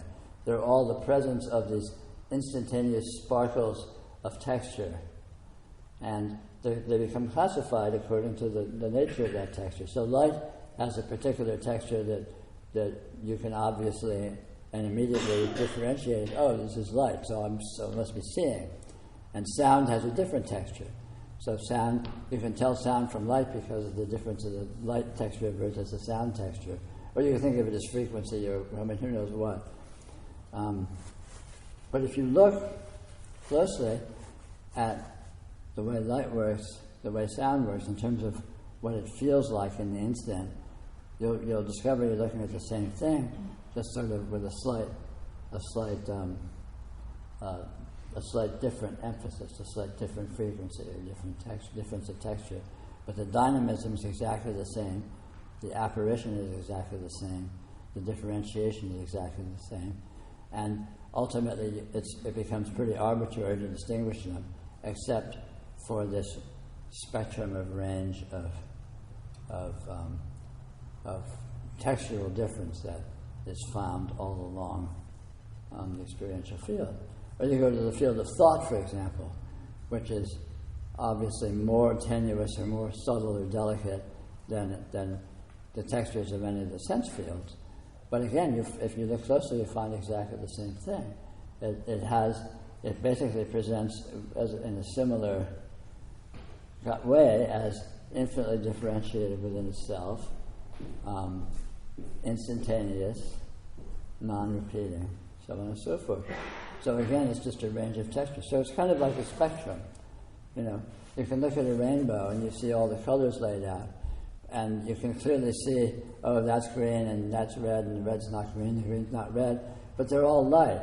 It's basically a continuum of the same thing that is presenting with this different way, with this different apparent bandwidths. And likewise, if you look at experience, if you look at the textures, the way, the dynamism, the intimate immediacy of the way experience happens, you can notice that the different sense fields are very similar. It's all essentially the same thing appearing with, apparent textual differentiations. They're differentiable according to these textures, but it's all a continuum of the same thing appearing in the same way. And this is not something to hold philosophically or to aspire to or something, but simply look and see for yourself and explore it, check it out. Check out the nature of your experience and see the way this is so. As one sits in this explanation, in this exploration, and plays with it, you discover some other interesting things. You discover that not only is differentiation between the sense fields arbitrary and basically imaginary, but differentiation in terms of other parameters is also arbitrary and essentially imaginary. For example, subjective and objective cannot actually be found. Thought appears exactly the same way as vision or touch of something supposedly objective appears, and the discriminating one is being subjective and one is being objective, if you look at it, you'll discover there's no basis in the actual experiencing for this differentiation. So the differentiation is imposed basically in imagination. Also, one discovers some other classifications that turn out to be very arbitrary. For example, let's say spontaneity versus intentionality. So I can say, well, I can move my hand and it feels like I'm doing that. I'm intending to move my hand, But if I look very, very closely at the actuality of that apparition, it spontaneously appears in exactly the same way as, say, the shape of that chair spontaneously appears. And I think of myself as I'm not doing that chair, but I am moving my hand. But if I look very intimately at the actual instant of experiencing of the moving of the hand, the presence of the experience of the chair, the presence of the experiencing of so-called intentionality or thought about it or whatever, all of that just appears in experience. For there to be any kind of actual intentionality, I would have to have the intention to have the intention. If having an intention just appears, then I'm not actually doing it. It feels like an intentionality, but if it just appears, then whatever's doing the appearing is what did it, not me. And then again, of course, it gets more subtle. You go down a rabbit hole. I go looking for some supposed me that is doing it or not doing it, and nothing like that can be found. Because in this actual immediacy of experiential presence, where's me? It's not, it's not that it's not me. If anything, maybe it's all me. But qualifying it in terms of meanness or not meanness just seems arbitrary and absurd. It just is.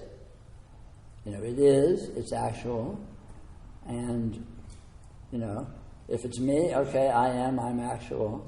If it's light, okay, light's actual. If it's this chair, okay, this chair is actual. But all of these sub-classifications are just throwing different names on the same present actuality of the experiential field.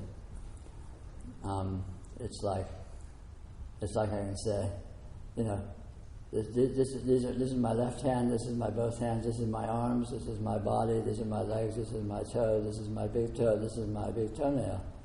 What changed? I was just words, pointing to apparent differences in a continuum of wholeness that is just present. It's not like everything else disappears and my hand appears when I say my hand. So I say this chair, the chair hasn't been actually created as a separate thing by describing it, naming it, and claiming that it has. I can't find a chair. All I can find is all of this. And the chair comes with. The hands come with. There's just a continuum, and all of these things that we think of as subclassifications are just designations. It's like taking a picture that you've never seen before, and the picture just appears. The picture's a picture. And then you can look at the picture and say, oh, look, that's this, and that's that, and that's this, and that's that, and that's this in the picture. And it's a picture of my Uncle Joe, and look, he's standing next to the old car we had back then, and look, there's our dog. And it's like, no, it's just a picture. The only thing that's there is the picture. And all of these designations are just imaginary subcategorizations of a continuum. And when you designate a subcategory, you haven't actually created a separation. You don't actually, it doesn't actually, I can't take this chair and lift it out of my experience and have a chair here. All that's here is my experience. And the chair is just a designation, a claim, it's a spin-doctored designation of something that is claimed to be there. But the chair isn't very stable. Every time I blink, it disappears. I leave the room, it disappears. All of these subcategorizations are not reliable. They come and go. There's one thing that does not come and go, and that's the experiential field itself, actuality itself. And again, this isn't theoretical. Just look at your own experience, and this is it becomes very, very clearly obvious that it is this way.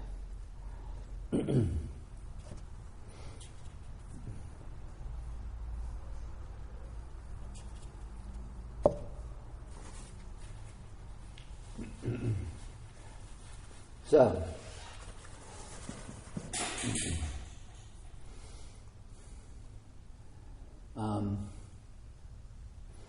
that's just, sort of a very small poking at some of the aspects of this great matter that we're here to investigate. And it can be gone into in great depth and in enormous detail, which I invite you to engage in me in doing. But it's really just one issue. It's so simple. We overcomplicate it by trying to deconstruct it when there's nothing to deconstruct. The simple fact is, it's a reality check. Look and see what's real. Look and see what's here. And if you look and see what's here, you ultimately will not be able to find anything other than the presence of your experiential field. Period.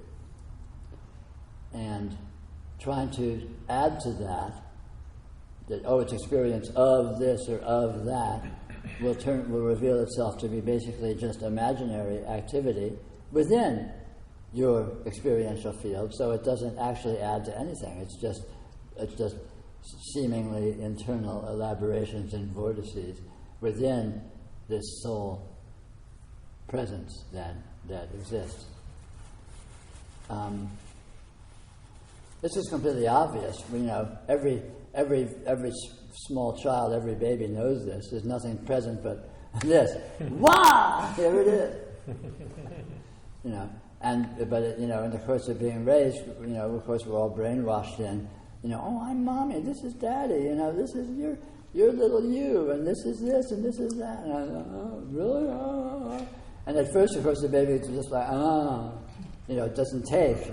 But eventually, just through sufficient repetition, we get sucked in, we get caught up in this, we're taught referential language, and we get caught up in the semantic spiderweb of the 10,000 things that, you read a dictionary, and every word in the dictionary is different. And so they each are about something that's not anything else, right? Each one is it and not any of the others. So this word means dog, and all the other words mean something else that is non-dog. And so we have this vast, confusing world with all of these billions of subcategorizations, and what the hell are they, and how do they fit together? And I don't know, and it all doesn't make any sense. But it's all been created through semantic structure. It's all spin doctored into existence because the only thing actually present is the experiential feeling. Anyway, that's the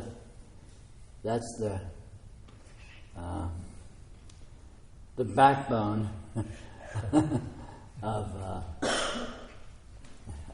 this issue, and I will be glad to discuss it with you.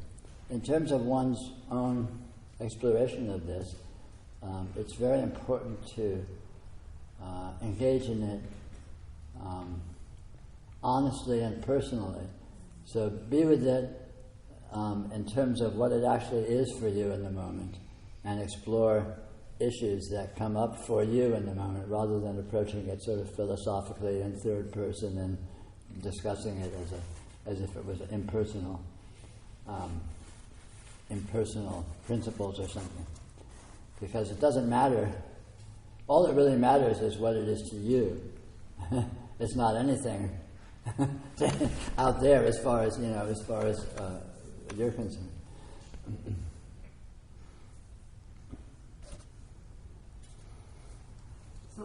Sorry. You sure? Yeah. Okay.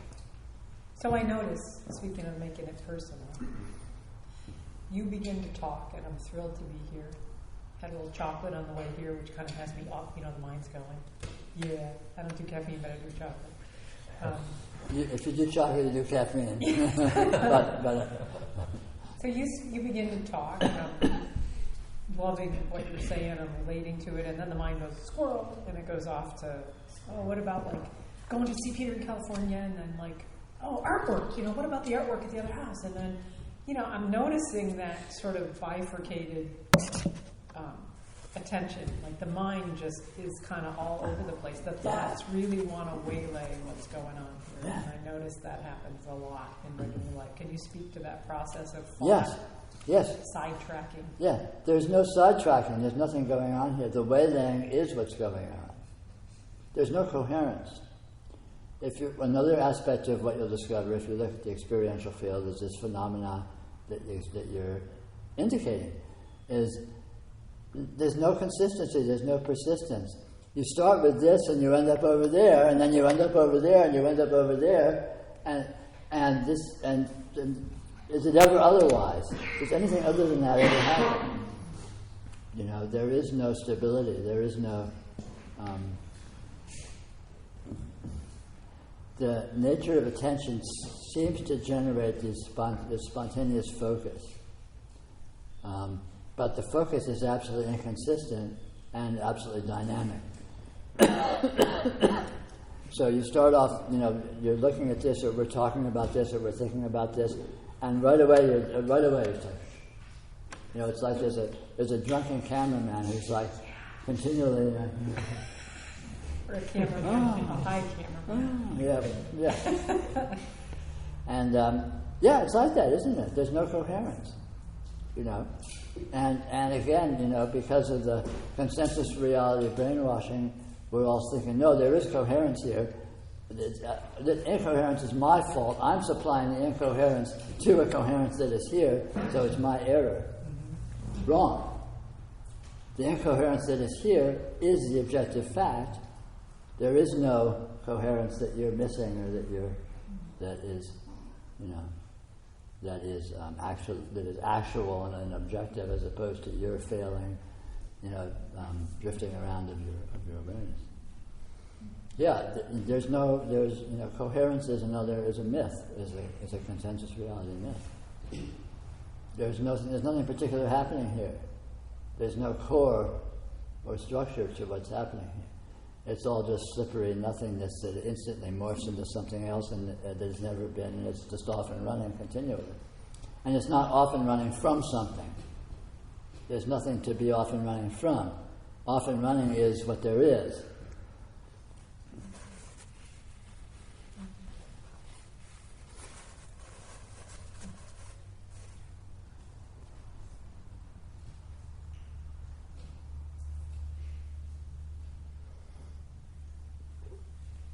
I'm just wondering if it's sort of like, is it busy work, noticing?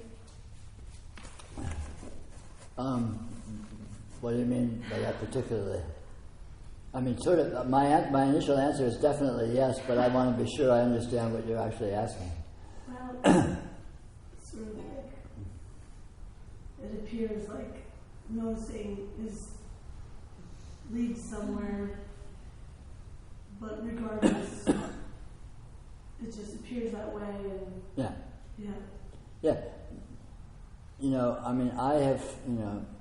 I have posited this thing of noticing, which basically just means, well, pay attention to what's happening here as it actually is, outside of or without strict regard to your preconceptions of what you're used to thinking it is.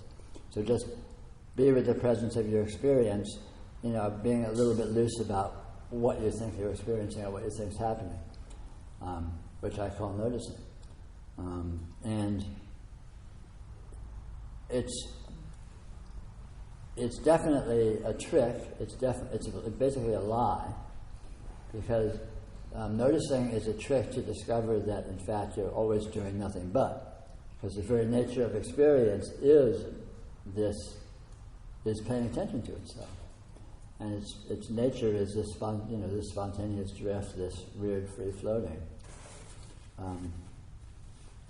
But at the same time, it's meaningful and valid to call it noticing, because there is this peculiar phenomena that can seem to happen of a fantasy of orientation, a fantasy of there is something here that I'm supposed to be paying attention to, and even though I'm failing, it's there and I'm supposed to be doing it, and that's basically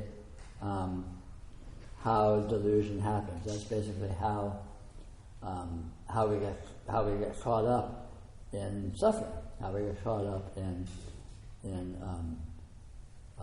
thinking things are a certain way, and then since they are a certain way, we have to do something about it. I have to do something about it, and since I have to do something about it, and I'm fucking up, I'm a failure, and bang, bang, bang, bang, what am I going to do? And basically, you're off and running with human hell. So noticing is. So you can have wicked ADHD and it still wouldn't matter. Some people out there will say that will prevent you from. No, nothing prevents anything from anything. In fact, ADHD may be an advantage. ADHD may just be a euphemism for honesty. No, I have great focus and I'm on top of everything and I'm super functional. And I'm a great bullshitter, obviously. Well, it seems like even if you did, right, even that's where your attention would be. Sure. So that's where your attention would be. Right. So what you're not focusing on doesn't necessarily exist. Right. When you're focusing on it. Right. Yeah. Except to notice that when you're focusing on something, there's not really a something. Yeah. Because the focus is a spontaneous drift. Yeah. And yet somehow we can still think there is a something, even though there's this drift, and that's But that's what noticing is supposed to be an antidote to, is to notice that this carrot on a string of things are a certain way, and I'm supposed to get with the program and do something about that, even though I'm a fuck up and I kind of am not very great at doing that. That bang, that is, there's a tendency within experience, within consciousness, for that structure to seem to erect itself. And it bootstraps itself up out of nothing, and it has no evidence to support it, because again, the fact is, if things are a certain way, the actuality is, my experience is actually never that way, but it's supposed to be, and then all of a sudden you have all the problematic implications again. Is there a relationship between like a karmic signature and realization? Let me know a little more about what you mean by that. I'm not sure. No, that's okay. It's actually a very good question. I'm just put it in other terms. Well, I'm not even sure what a karmic signature is, but I guess it's a Well, confluence of... it's a very, very interesting issue, though. It's a very interesting issue. Karma is very peculiar and very strange. The way I look at karma, it is the fact that there seems to be, even though there's no absolute coherence to the patterns that appear in experience, there kind of seems to be. Things kind of seem to be a certain way, and they kind of seem to be a certain way, more or less, with some kind of vague degree of consistency. And for me, and for you, things just seem to be however they seem to be, and it seems to be with a certain kind of consistency. Even though you never experience the same thing twice, yet you seem to have the experience that you call going home, which seems to happen repeatedly, and you end up in a place that's, even though your experience of going there is different every time, it still seems to be kind of similar than it was, when I get home, it's going to be kind of like when I was there the last time, even though it's actually completely different, but still it's kind of the same. So this kind of the sameness that sort of permeates, this is a room, obviously my experience of this has never happened before. Everything I'm experiencing now is unique, but I can say, well, yeah, but I've been in this room before. I've been in this environment which was kind of like this. So what's up with that? How does it work that there's absolute non-repetition, and yet there's this kind of pseudo-seeming repetition of these patterns that sort of seem to sort of almost recur or echo each other, and these these plot lines and functionalities and life stories that seem to almost recur. And again, this is a question that cannot be answered, but it's a very, very interesting issue. And this has a lot to do with realization, in the sense that what's powerful for realization is to see that these patterns are like, I'm trying to think of an analogy that is going to be accessible. The analogy that comes to me is they're like standing waves, in a dynamic system, but I'm a technical person, so that might not resonate for you. It's like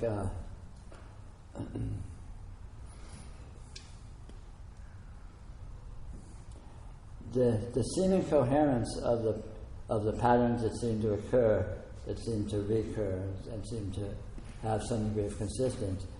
The powerful fact about them is that they're not actually that way.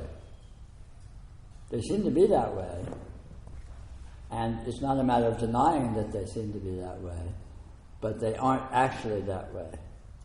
It's a lot like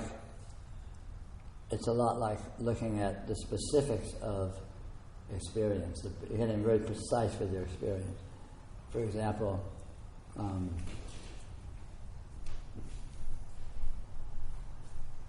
it's just difficult to find a clear example of that.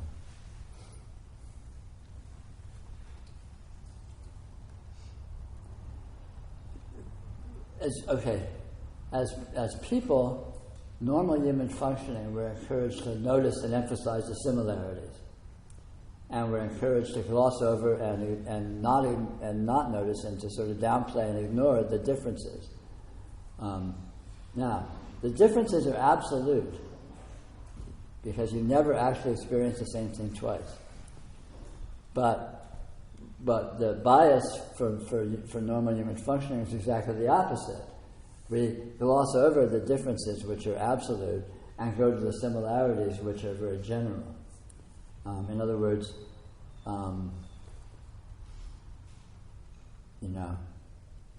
this is a recorder which I've owned for a year or so, and every time I do a talk, virtually I have it out. So the similarity is that this is the same recorder, and I've had it for a year, and I've seen it, hundreds of times from hundreds of angles, and blah blah blah. So that's a story that emphasizes. That's a normal human story. You say, "Hey, what's that?" And I say, "Oh, that's my recorder. I've had it for a year." Blah blah blah. So that's the normal human orientation, which emphasizes the similarities. But the actuality, the difference is that even though all of that is true, in a weak sense, in a stronger sense, my experience of this right now is unique. I have never, ever seen this before exactly like this, in this light, from this angle, with exactly this color and luminescence and so on. So it's a unique. So the undeniable, immediate, objective fact of the actual experience of this is uniqueness, as contrasted with the weaker sense of yeah, but it's my recorder and I've seen it. The normal karmic story, the normal story which emphasizes the sameness and the persistence through time and the persistence over the course of one's experience. So it's a matter of prioritizing, of being really honest and clear about what is spin doctrine and what isn't. The differences of experience are not spin doctrine. They're undeniably, objectively, experientially true. It's discoverable that it's like that. Whereas the similarity is more a general claim. It's more vague. It's my recorder. It looks pretty much the same every time I look at it. All of that is argument. The uniqueness and the difference is not argument. It's nonverbal, undeniable revelation. So it's more unique than not, but it's more. Yes. There is no repetition. There is zero repetition in experience. You never experience the same thing twice. It cannot be done. And you never even experience the same thing once, if you look very closely, because of how instantaneously fast experience is. What is this that is here? What is this that's happening here? This is the big question, not just for spirituality, but for science, for sociology, for everything. What's going on here? What is this? As a human being is born into the world, and there's no manual. All there is hearsay, which your parents and society teaches you, and who exactly taught them, their parents and society. Does it begin with some authority back there? Is there some benchmark of actuality that all of this hearsay, all of this narrative of what this is, what you are, starts from or begins with, that's reliable? It's sort of like it's like like children playing telephone. The game telephone, where you whisper something into someone's ear and they whisper it into someone's ear, and you do this 10 or 20 times, and it's amazing how distorted the end result ends up being by the time you hear what it is. And in this case, what exactly is the beginning? Did the Australopithecus, were they the ones that had the real, the hardcore information on what's going on here?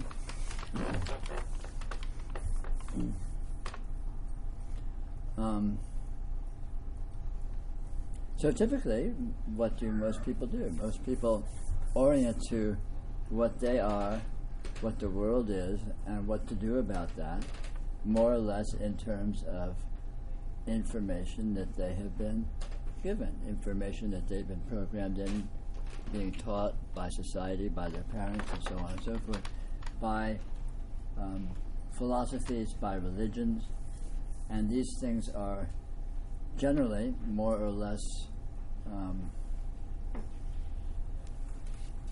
not particularly called into account by most people. Most people just sort of go along with the game, go along with the pre-existing arrangement, and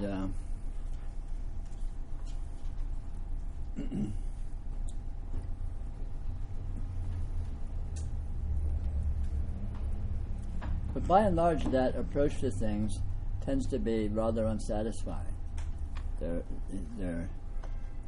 As Buddha observed, life is suffering, life is difficult, life is frustrating intrinsically because you don't always get what you want. And even if you do get what you want, you lose it. And you get even if you live a charmed life and you get what you want and everything's lovely, sooner or later you get sick and old and die.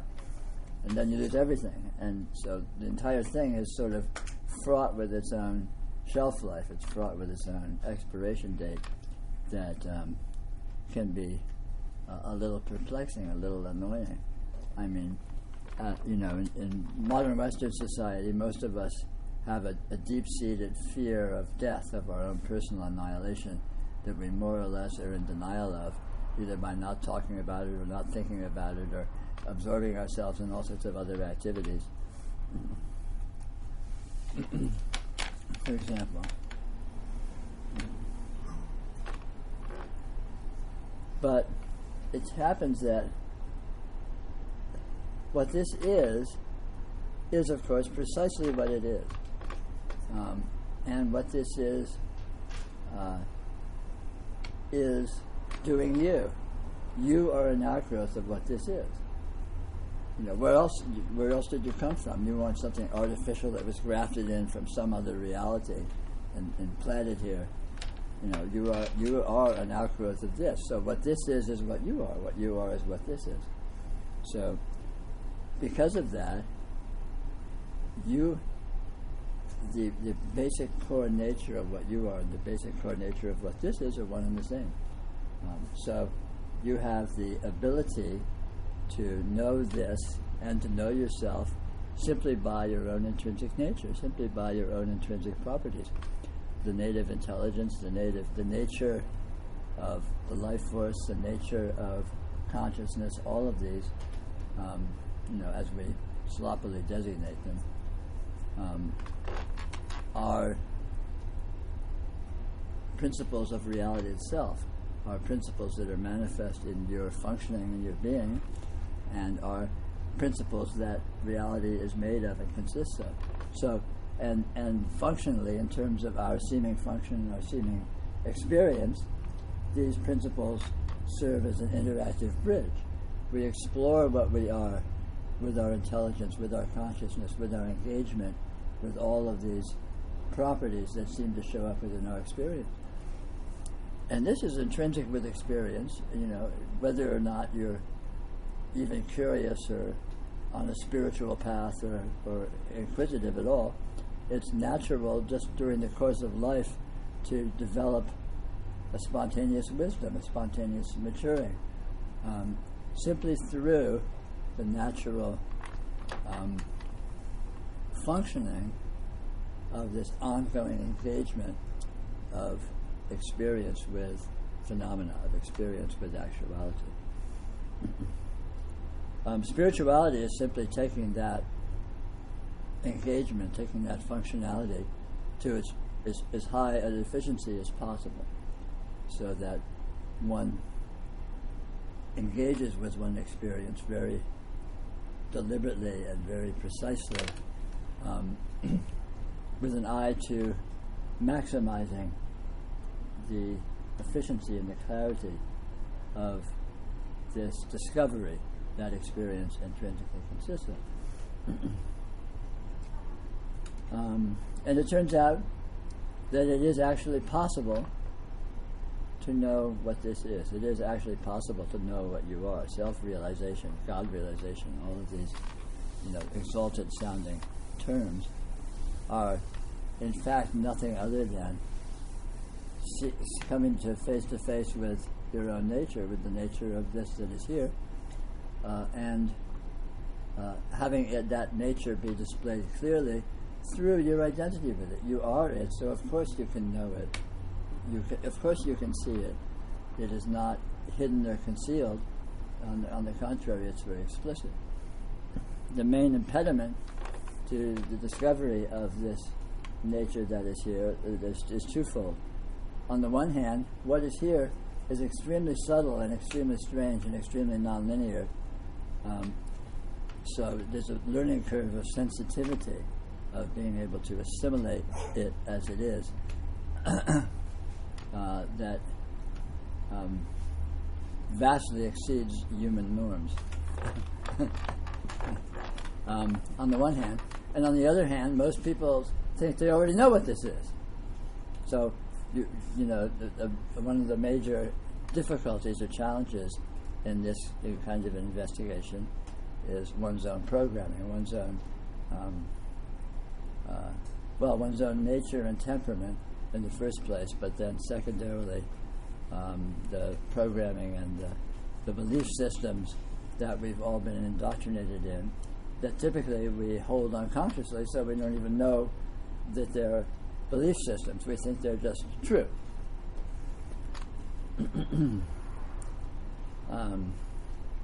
So these two challenges are ever present, and that one comes up against very obviously in the course of any kind of a serious engagement or serious inquiry into what this is, what you are.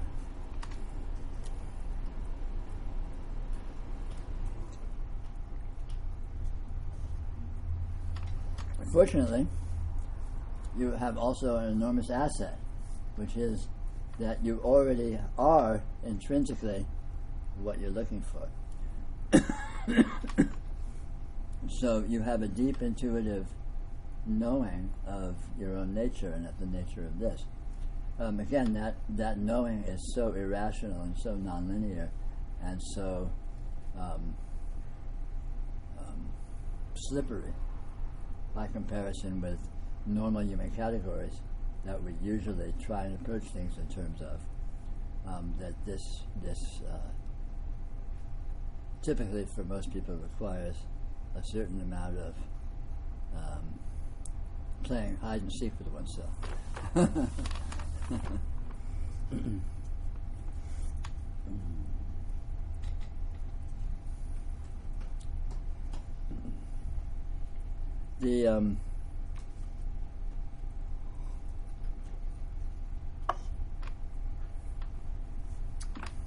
The golden key in all of this is the nature of experience itself. Typically, as humans, we think of our experience, take our experience for granted, think of it as transparent, and we're interested in what we're experiencing. What's happening here, what's going on, what am I seeing, what am I doing, what is the situation I'm in, and which is experiencing a supposed objective pole based on the qualities that seem to be showing up in experience. But in actual fact, of course, you are experiencing very actively. Experience is here. In fact, experience is verifiably the only thing that is here. You can't be certain that what you're experiencing objectively exists. This might be a dream or a hallucination. Typically we assume it isn't because we assume there's all sorts of, we believe it isn't, and we assume there's all sorts of evidence and so on, that's not the case. But if one looks very closely and one looks objectively, you can see that there's no way to verify that the objective pole of experience is actually objective. You can't verify that it isn't either, but it's a question mark. It's ambiguous. But the fact of experience itself is not ambiguous. The fact of the presence of experience is completely explicit, completely obvious. And experience, so far from being neutral and absolutely transparent as we ordinarily think of it, is in fact pregnant and rich, infinitely rich with a nature, with qualities of intelligence, qualities of sentience, qualities of what's the word? could say, drawing parallels or looking at, experiencing patterns and experiencing similarities and dissimilarities with other patterns, and having experiencing the richness of meaningfulness and richness of information that is encoded in all of these patterns. All experience presents itself as an infinite richness of patterning on every level. There's the patterning of event, there's the patterning of structure, there's the patterning of actual physics, of actual matter, of DNA, and all of this patterning is integrated with itself. The DNA, the functioning of DNA, the functioning of your cells, the functioning of your socialization and your interfacing with other entities, the functioning of your interfacing with the environment, and all of these are the aspects of the same pattern, aspects of the same ramifications of all of this astounding intricacy of patterning that occurs on every level. And all of this is within and consisting of experience itself. So experience is explicit, experience is available, experience has a nature, and so by simply training in exploring the possibility of experience as an actual thing, an actual event, rather than just ignoring it as a neutral, just a hypothetical, perfectly clear window you're looking through at some actual event that you're interested in, which is more the typical human mode. To look at experience itself as a positive presence, as a dynamic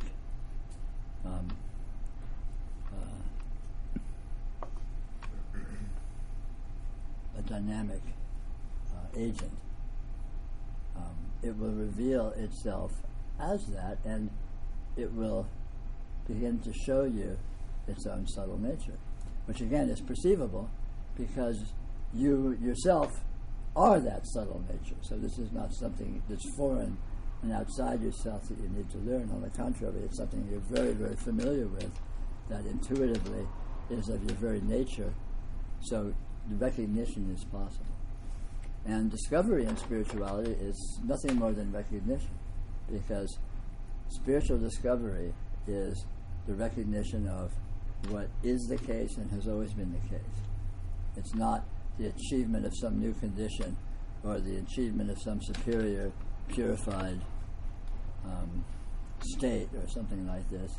On the contrary, it's simply recognizing what this actually is, what you actually are, which happens to be absolutely transcendental, absolutely astounding. It happens to be what is referred to as God, or reality, or the infinite, all the Atman, all these various terms that different spiritual traditions have used to indicate this superlative, this most superlative actuality. But all that's unnecessary, because it doesn't need to be put on a pedestal, because it already is that. It already is transcendental. It already is astounding. And it's completely normal. It's just this. It's just your everyday life. It's just the usual. It's getting out of bed in the morning and paying the bills and going to work and giving up smoking and whatever you're doing. That is what this absolute, astounding, transcendental nature is. And this discovery is the spiritual goal itself, which is nothing other than being with this as you already are, as you always have been, simply recognizing what that is.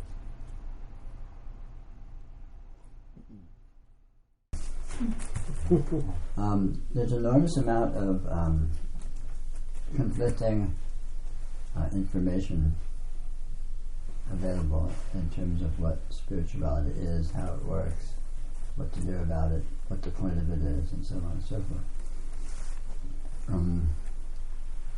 I will do my best to set the record straight. There's only one thing that exists. There's only one thing here. Of course, this is extremely contrary to most normal modes of human thought. And because most humans are busy being caught up in and indulging in modes of human thought, it can be difficult to recognize this fundamental point, this fundamental condition of the one thing that exists, the one thing that is here. Doing so is the point and the essence of spirituality.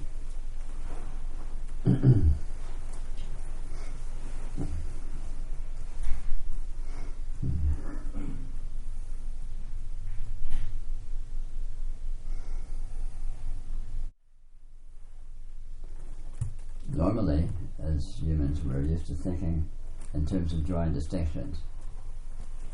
This is a room, this is a floor, these are people, this is air, it's all made of atoms. Atoms are made of subatomic particles are made of quarks are made of something else that we haven't figured out yet, and so on and so forth. So there's all of these distinctions, all of these, this is this and that's that, and they're in supposedly some degree of relationship or not with each other. And so human thought, ordinary human conceptualization basically consists of slicing and dicing. Basically consists of drawing distinctions between things.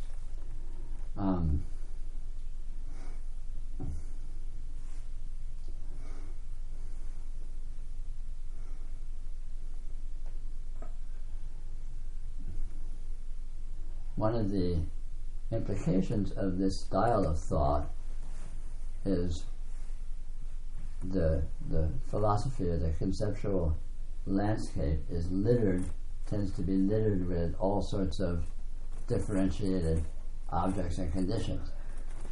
And of course we're all indoctrinated in this innocently when we're born and raised and being taught.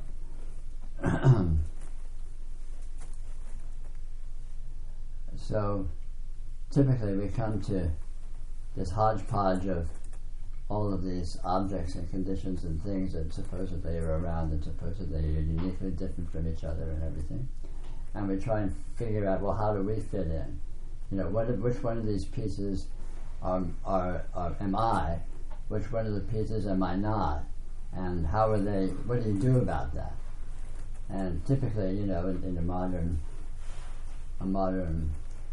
worldview, one might suppose, I am a biological system. I am this body, which exists within the biosphere, and I have a very complex electrochemical metabolism.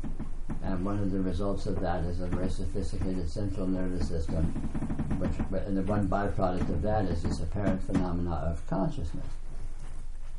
And then this body exists within an environment which is objective, and even though it essentially is a container for the body, even though the body exists within and has sprang from and will eventually deteriorate back into this environment, the environment is held to be more or less other, to be more or less different, to be more or less not me. So this is me, all this is not me. And of course there's all sorts of potentially problematic implications of this. So, well, what do I do about this not me? How can I manipulate it? How can I own it? How can I cash in on it? How can I avoid being crushed by it? Etc., etc. And most human functioning is more or less, claims to be explicitly more or less oriented to these various aspects of what to do about the relationship between the not me and the me, and how to make all that work to my maximal advantage.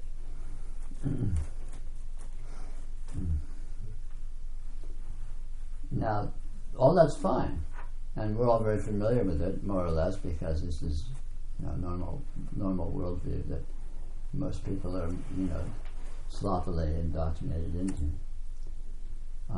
But it's not true. It's not real. It's not actual. What is here, is not actually like that. Not in the simple sense in which it is held to be so by the common materialist worldview. And so the point of spirituality and the practice of spirituality consists of looking at what is actually here and discovering the way in which what is actually here deviates from the worldview which you have been brainwashed in, whatever it happens to be, to ultimately discover what is actually here in the way that it actually is. What is here is a very specific condition. It has a very specific nature. It's very precisely exactly what it is, exactly the way it is. And it's not hidden. It's not concealed. All of this is it. All of this is its revelation and its display. So by simply examining your experience and noticing what it actually is and the way it actually works, you will come to notice the way it deviates from what it's ordinarily held to be and the way it's ordinarily held to work. And the erroneous worldview, the erroneous misconceptions, with all of its implicit problems and difficulties and confusions, ultimately becomes disproved, becomes revealed as inaccurate, as not actual, as irrelevant, as gross misinterpretation of something that may appear to be kind of like that, but is not at all like that. And you discover what is actually here. And this is powerful and transformative and liberating, not just philosophically or scientifically, but also because you discover what you are, because what you are is this actuality that is here. You are this condition that exists. And you discover this directly and self-verifyingly for yourself, which of course has profound implications in terms of the feeling tone of your nature and your context and your situation. That is radically different than the implication of the normal, consensus worldview, if there was such a thing. And this condition has been called liberation, enlightenment, realization, various other names, most of which are unnecessarily grandiose. But it is an actual condition, it is an actual realization, which is nothing other than what has already always been the case, but which was not recognized as such because of confused misinterpretations that were innocently, naively taken to be accurate. And this is what spirituality is.